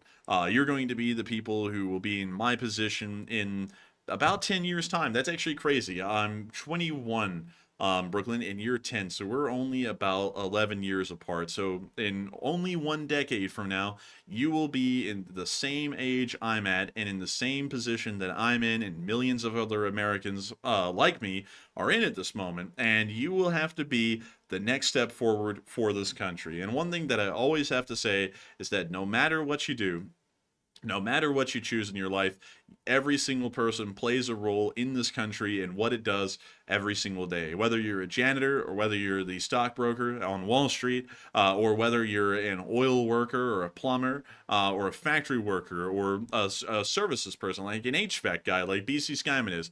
Every single person plays a very important role, and it's up to you to figure out what role you're going to play in this country and how you're going to help push this country forward in the little way that every single person does each and every day to make this thing possible. I gotta wish you the best of luck, Brooklyn. You've got 10 more birthdays before you're my age that I'm at right now, and I hope that you are also a massive contributor to this amazing republic that we live in, and really produce a nation that people will be proud of for many generations forward. I gotta say, once again, huge shout out to you, Danny B, for the super chat and helping this channel to keep on running, and also a big shout out to Brooklyn as well for having her 10th birthday while watching this channel tonight. That's incredibly cool. And so with that, thank you so much once again. I hope that does address that. Incredibly cool. I hope the little speech there was hopefully inspiring. Hopefully it doesn't put too much pressure. Don't feel any pressure from that speech, by the way. Didn't mean to do that if that was the case. But still, huge thanks to you once again. And with that, we are on to the next one, which is a $5 super chat from Alex Burleton. And Alex Burleton threw in a 5 and said, keep up the great work and take one from the live chat. And I got to thank you so much for the support, Alex Burleton. I will keep up the great work. Matthew and me will keep up the great work. He had to get off, though, because he's exhausted. I'm honestly exhausted as well, but we're trooping on. You know, you got to keep trooping on. And I got to thank you once again for the support. And we will make sure to take one from the live chat. And we have a live chat from Plexus Gaming. And Plexus Gaming said, is it possible this Chechnya thing is some sort of a diversion? It is possible that it could be some sort of a diversion, but we never really will know until enough time passes, in about a month or two. It's really hard to get an idea like that immediately, because this could be some sort of an attempt at a diversion, or maybe a legitimate concern or a squabble by the Chechens, and we really will only be able to tell that in about a month or so. And so with that, I hope that does address that fairly well. And thank you so much once again for sponsoring that live chat, Alex Burleson, and helping this channel to keep on running. And with that, we are on to the next one, which is a $5 super chat from Sweet Papa Stovepipe. And Sweet Papa Stovepipe said, also a little train sidetrack for you. Check out the town I grew up in, train station, Temple Railroad, and Heritage Museum. I don't know much about trains, not gonna lie. That's okay. I don't know a lot about some other things, but trains I do know a good bit about. So let me check this out. Temple Railroad and Heritage Museum. So this should be what we're looking for. And where is this? Where is this in America? I need to know that first. It is in Texas. That is cool, actually. Not a lot of people have railroading stuff in Texas. So let's check this out. South of Waco.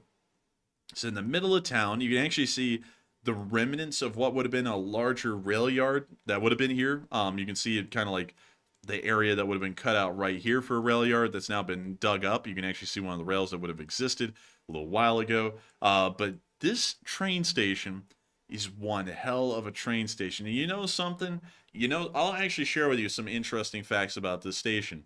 You can immediately tell that this was run by the Atchison, Topeka, and Santa Fe, specifically because of these little cross emblems that are surrounded by a roundel on the wall. That is the Atchison, Topeka, and Santa Fe's logo right there. And let me see if I can get y'all that logo so that way I can show that to y'all and back that up with actual fact. This is the Santa Fe logo. The Santa Fe was one of the biggest and most successful railroads in America. It actually still exists nowadays, but it was merged in a company merger with Burlington Northern, and now it exists as Burlington Northern Santa Fe, also known as BNSF, or the big orange trains that you see running around in the southwestern United States. But this building was run and managed by the Atchison, Topeka, and Santa Fe, specifically because of those markings right there. And I bet you if we pulled up this building in a little bit more detail, we'll probably see that. Another thing that gives that away is that on their little model railroad layout here, they got Santa Fe locomotives everywhere. They got probably like a mock-up of the Super Chief right here, or the El Capitan, which were the two most famous passenger trains run on the Santa Fe, and they also have a Santa Fe Jeep over there running around with freight cars as well. You can also see the inside of the building that has a somewhat, the best way I could say is like a Native American fresco style. That's probably the best way to describe this. It's not a good way to describe it, but it's a very distinct Santa Fe kind of a style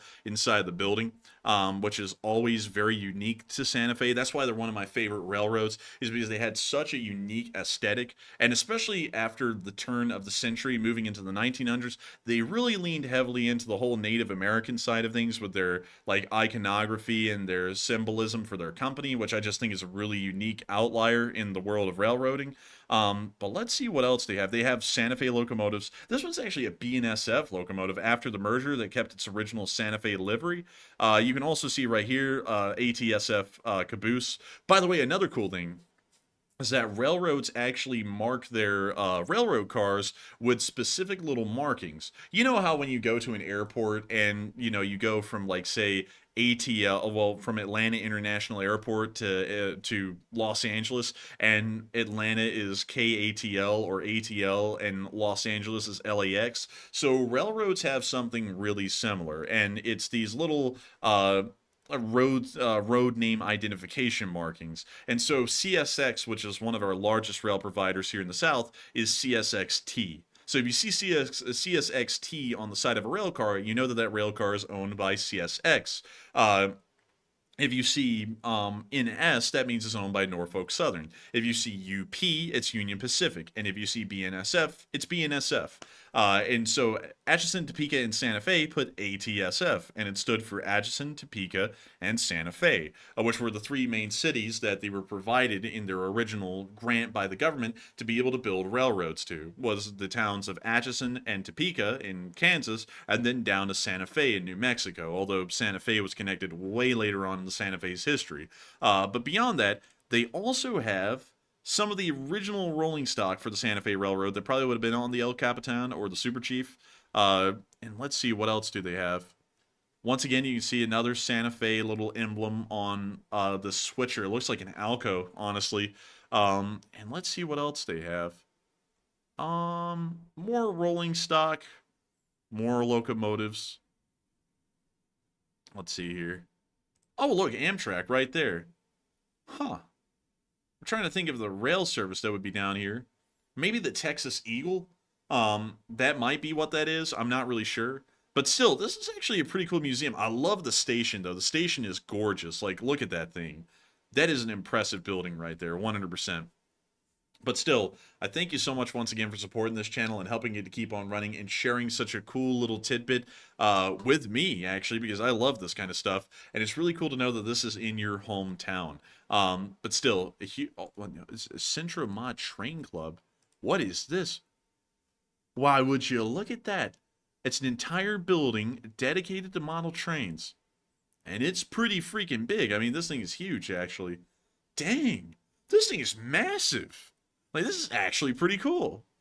I've never seen anything like this before. This is new. And then you got Ferromex. Ugh, I don't like Ferromex. I just don't like their liveries. I think they're kind of nasty. But anyways, with that, also I don't like the cages that they put on Ferromex windows because they're a train company that runs in Mexico. It's just horrendous to me. But anyways, beyond that, where in the world does the Amtrak run through town? I have to know. Like, I have to know this now because there's no way I can't know. Because this has got to be like a Texas Eagle service or something that's going through here because it's going from Dallas to San Antonio. That could only be the Texas Eagle. Like, that could be the only one, in my opinion, that could run in that area. But beyond that, I hope that does address that well. Big thanks to you once again, Sweet Papa Stovepipe, and thank you for sharing that with me. And with that, we are on to the next one, which is a $5 super chat from Kachulian343. And Kachulian threw in a 5 and said, I knew a guy who worked on a sub. He said there were people who had a mental breakdown locked up down there. Also, the Navy runs on voodoo, apparently. Nah, the Navy doesn't run on voodoo. The Navy runs on gravy. Beyond that, I gotta thank you so much for the support. And yeah, people do break down there. It's a claustrophobic environment, and if you're not prepared for that, you will break. I wouldn't personally know. I've never been on a sub, but many people I know who have been on a sub, which is like one person, did say that. And it seems to be something that doesn't really weigh on people until you're down there for months at a time with no windows, hundreds of feet under the surface, and then it really starts to weigh on you at that point. And so with that, I thank you so much once again for support and helping this channel to keep on running, because if it wasn't for folks like you, we would not be able to make this thing possible. And with that, we are on to the next one, which is a $3 super chat from Cersify. Hey! And Cersify threw in a 3 and didn't throw in a comment. But I do thank you so much once again for support and helping this channel to keep on running, because if it was not for folks like you, we wouldn't be able to make this possible, and we wouldn't be able to keep this thing rolling. And so, a huge thanks to you once again. I hope that does address that incredibly well. And with that, we are on to the next one, which is a $2 super chat from LSA's Sergeant Figment. And LSA's Sergeant Figment said, hit the like button, and that's in order. And please do hit the like button if you want to. We've actually hit 3.2 thousand likes. And if we could get any more likes, we would be greatly, greatly thankful and happy to see that we would get more likes. We love likes, long-lasting likes, good likes, and I hope that everyone does. And a huge thanks to you once again, LSA Sergeant Figment, for supporting this channel and helping to keep on running, because if it was not for folks like you, we wouldn't be able to keep this thing rolling. And so with that, I hope that does address that incredibly well, and we are moving on to our last super chat in the spreadsheet, which is from Martin261. And Martin261 said, what's the 20 of Maltese fertilizer bomb boat in the UK? So what that is a giant merchant ship that's carrying tons of ammonium nitrate, which is very explosive and very volatile, if I'm remembering this correctly. It's currently sitting in a British port, impounded at the moment. They can't really move it, and they don't know what to do with it because it's incredibly dangerous. This is actually the same kind of stuff that actually led to the Beirut explosion in 2020, and they want it out of there. It's been making the rounds a little bit just for the fact that it has the same kind of stuff in it that caused the original Beirut explosion, but we don't really know if it's going to be incredibly dangerous or not. It hasn't blown up yet, but that's not really a thing that you want to like hope for, is that it just hasn't blown up yet. You really don't want to chance that too much. But with that,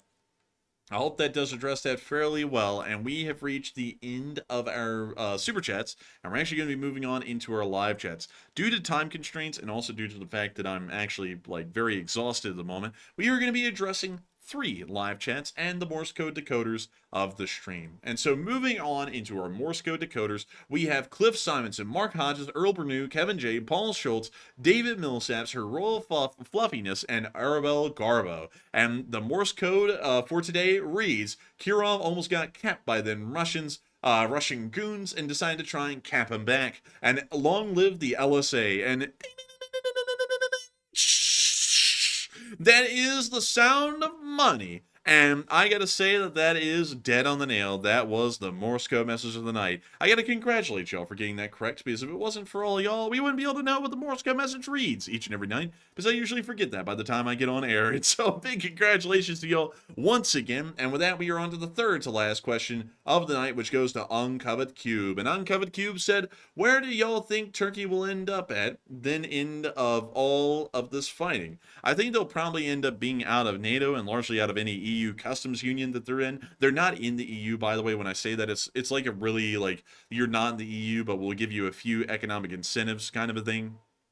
that they're in. They'll probably be out of all of that, and they'll probably end up literally being the middleman in between the Eastern world and the Western world. I think that's what they're really setting themselves up for at the moment, and that's probably what it'll end up looking like. And so with that, I hope that does address that fairly well, and we are on to the second to last question of the night, which is from David Tablet. And David Tablet said, other than dead Cybertrucks, what the heck does Chechnya have to blood feud with? Well, it's an interesting thing. Apparently, some people were planning an assassination against Kadyrov, and so he wants a blood feud against them where he ends up trying to kill him. That's kind of what he's looking for at the moment. So that's what the whole blood feud thing is kind of about right now. And so with that, I hope that does address that well. And our final live chat of the night goes to, who is the lucky last person who threw in the lucky last question of the night? And that is Avari Mandabratis. And Avari Mandabratis said, check out the Texas Railroad Museum in Rusk, Texas. And we will. And let's go to Rusk, Texas. Rusk, Texas. There we go. And we are going to go to Rusk, Texas. And we are in Rusk, Texas. And where is this in Texas? It is southeast of Dallas. So let's go here. And let's look around for some railroads. Let's see here. Let's see here. Where in the world could it even be? There's a criminal justice unit out here. And there is...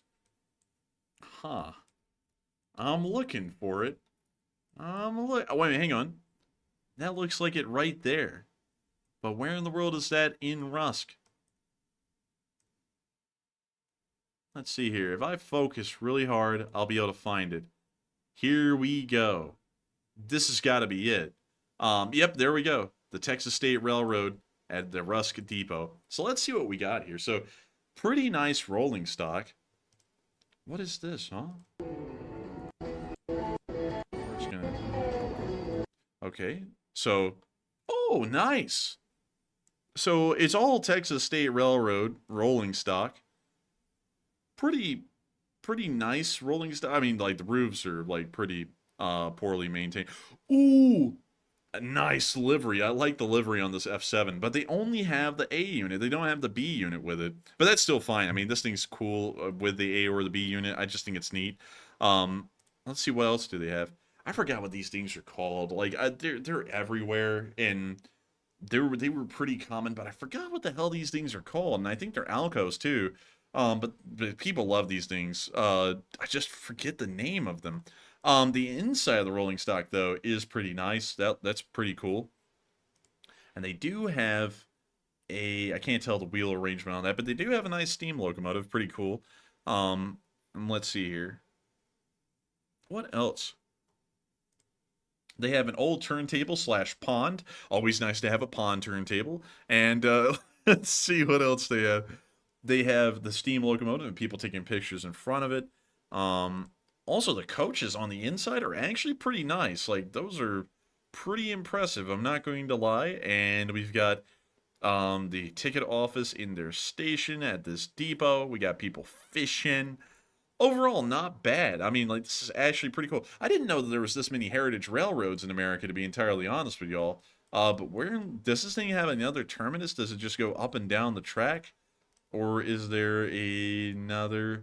So there is another depot. So let's see what this one looks like. Interesting.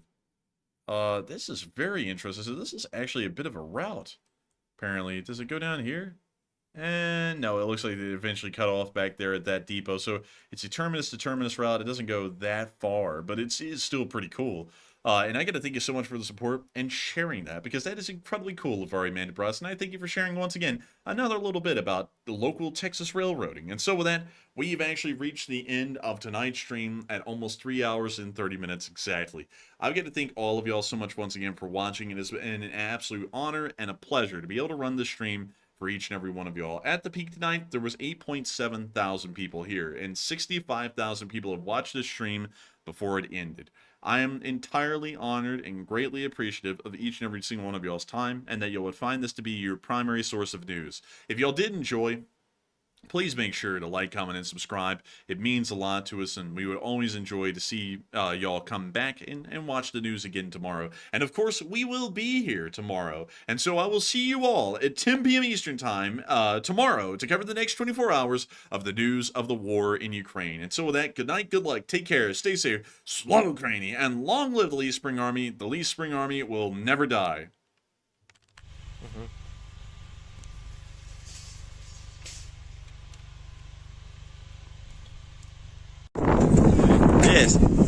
The Lee Spring Army sends its regards.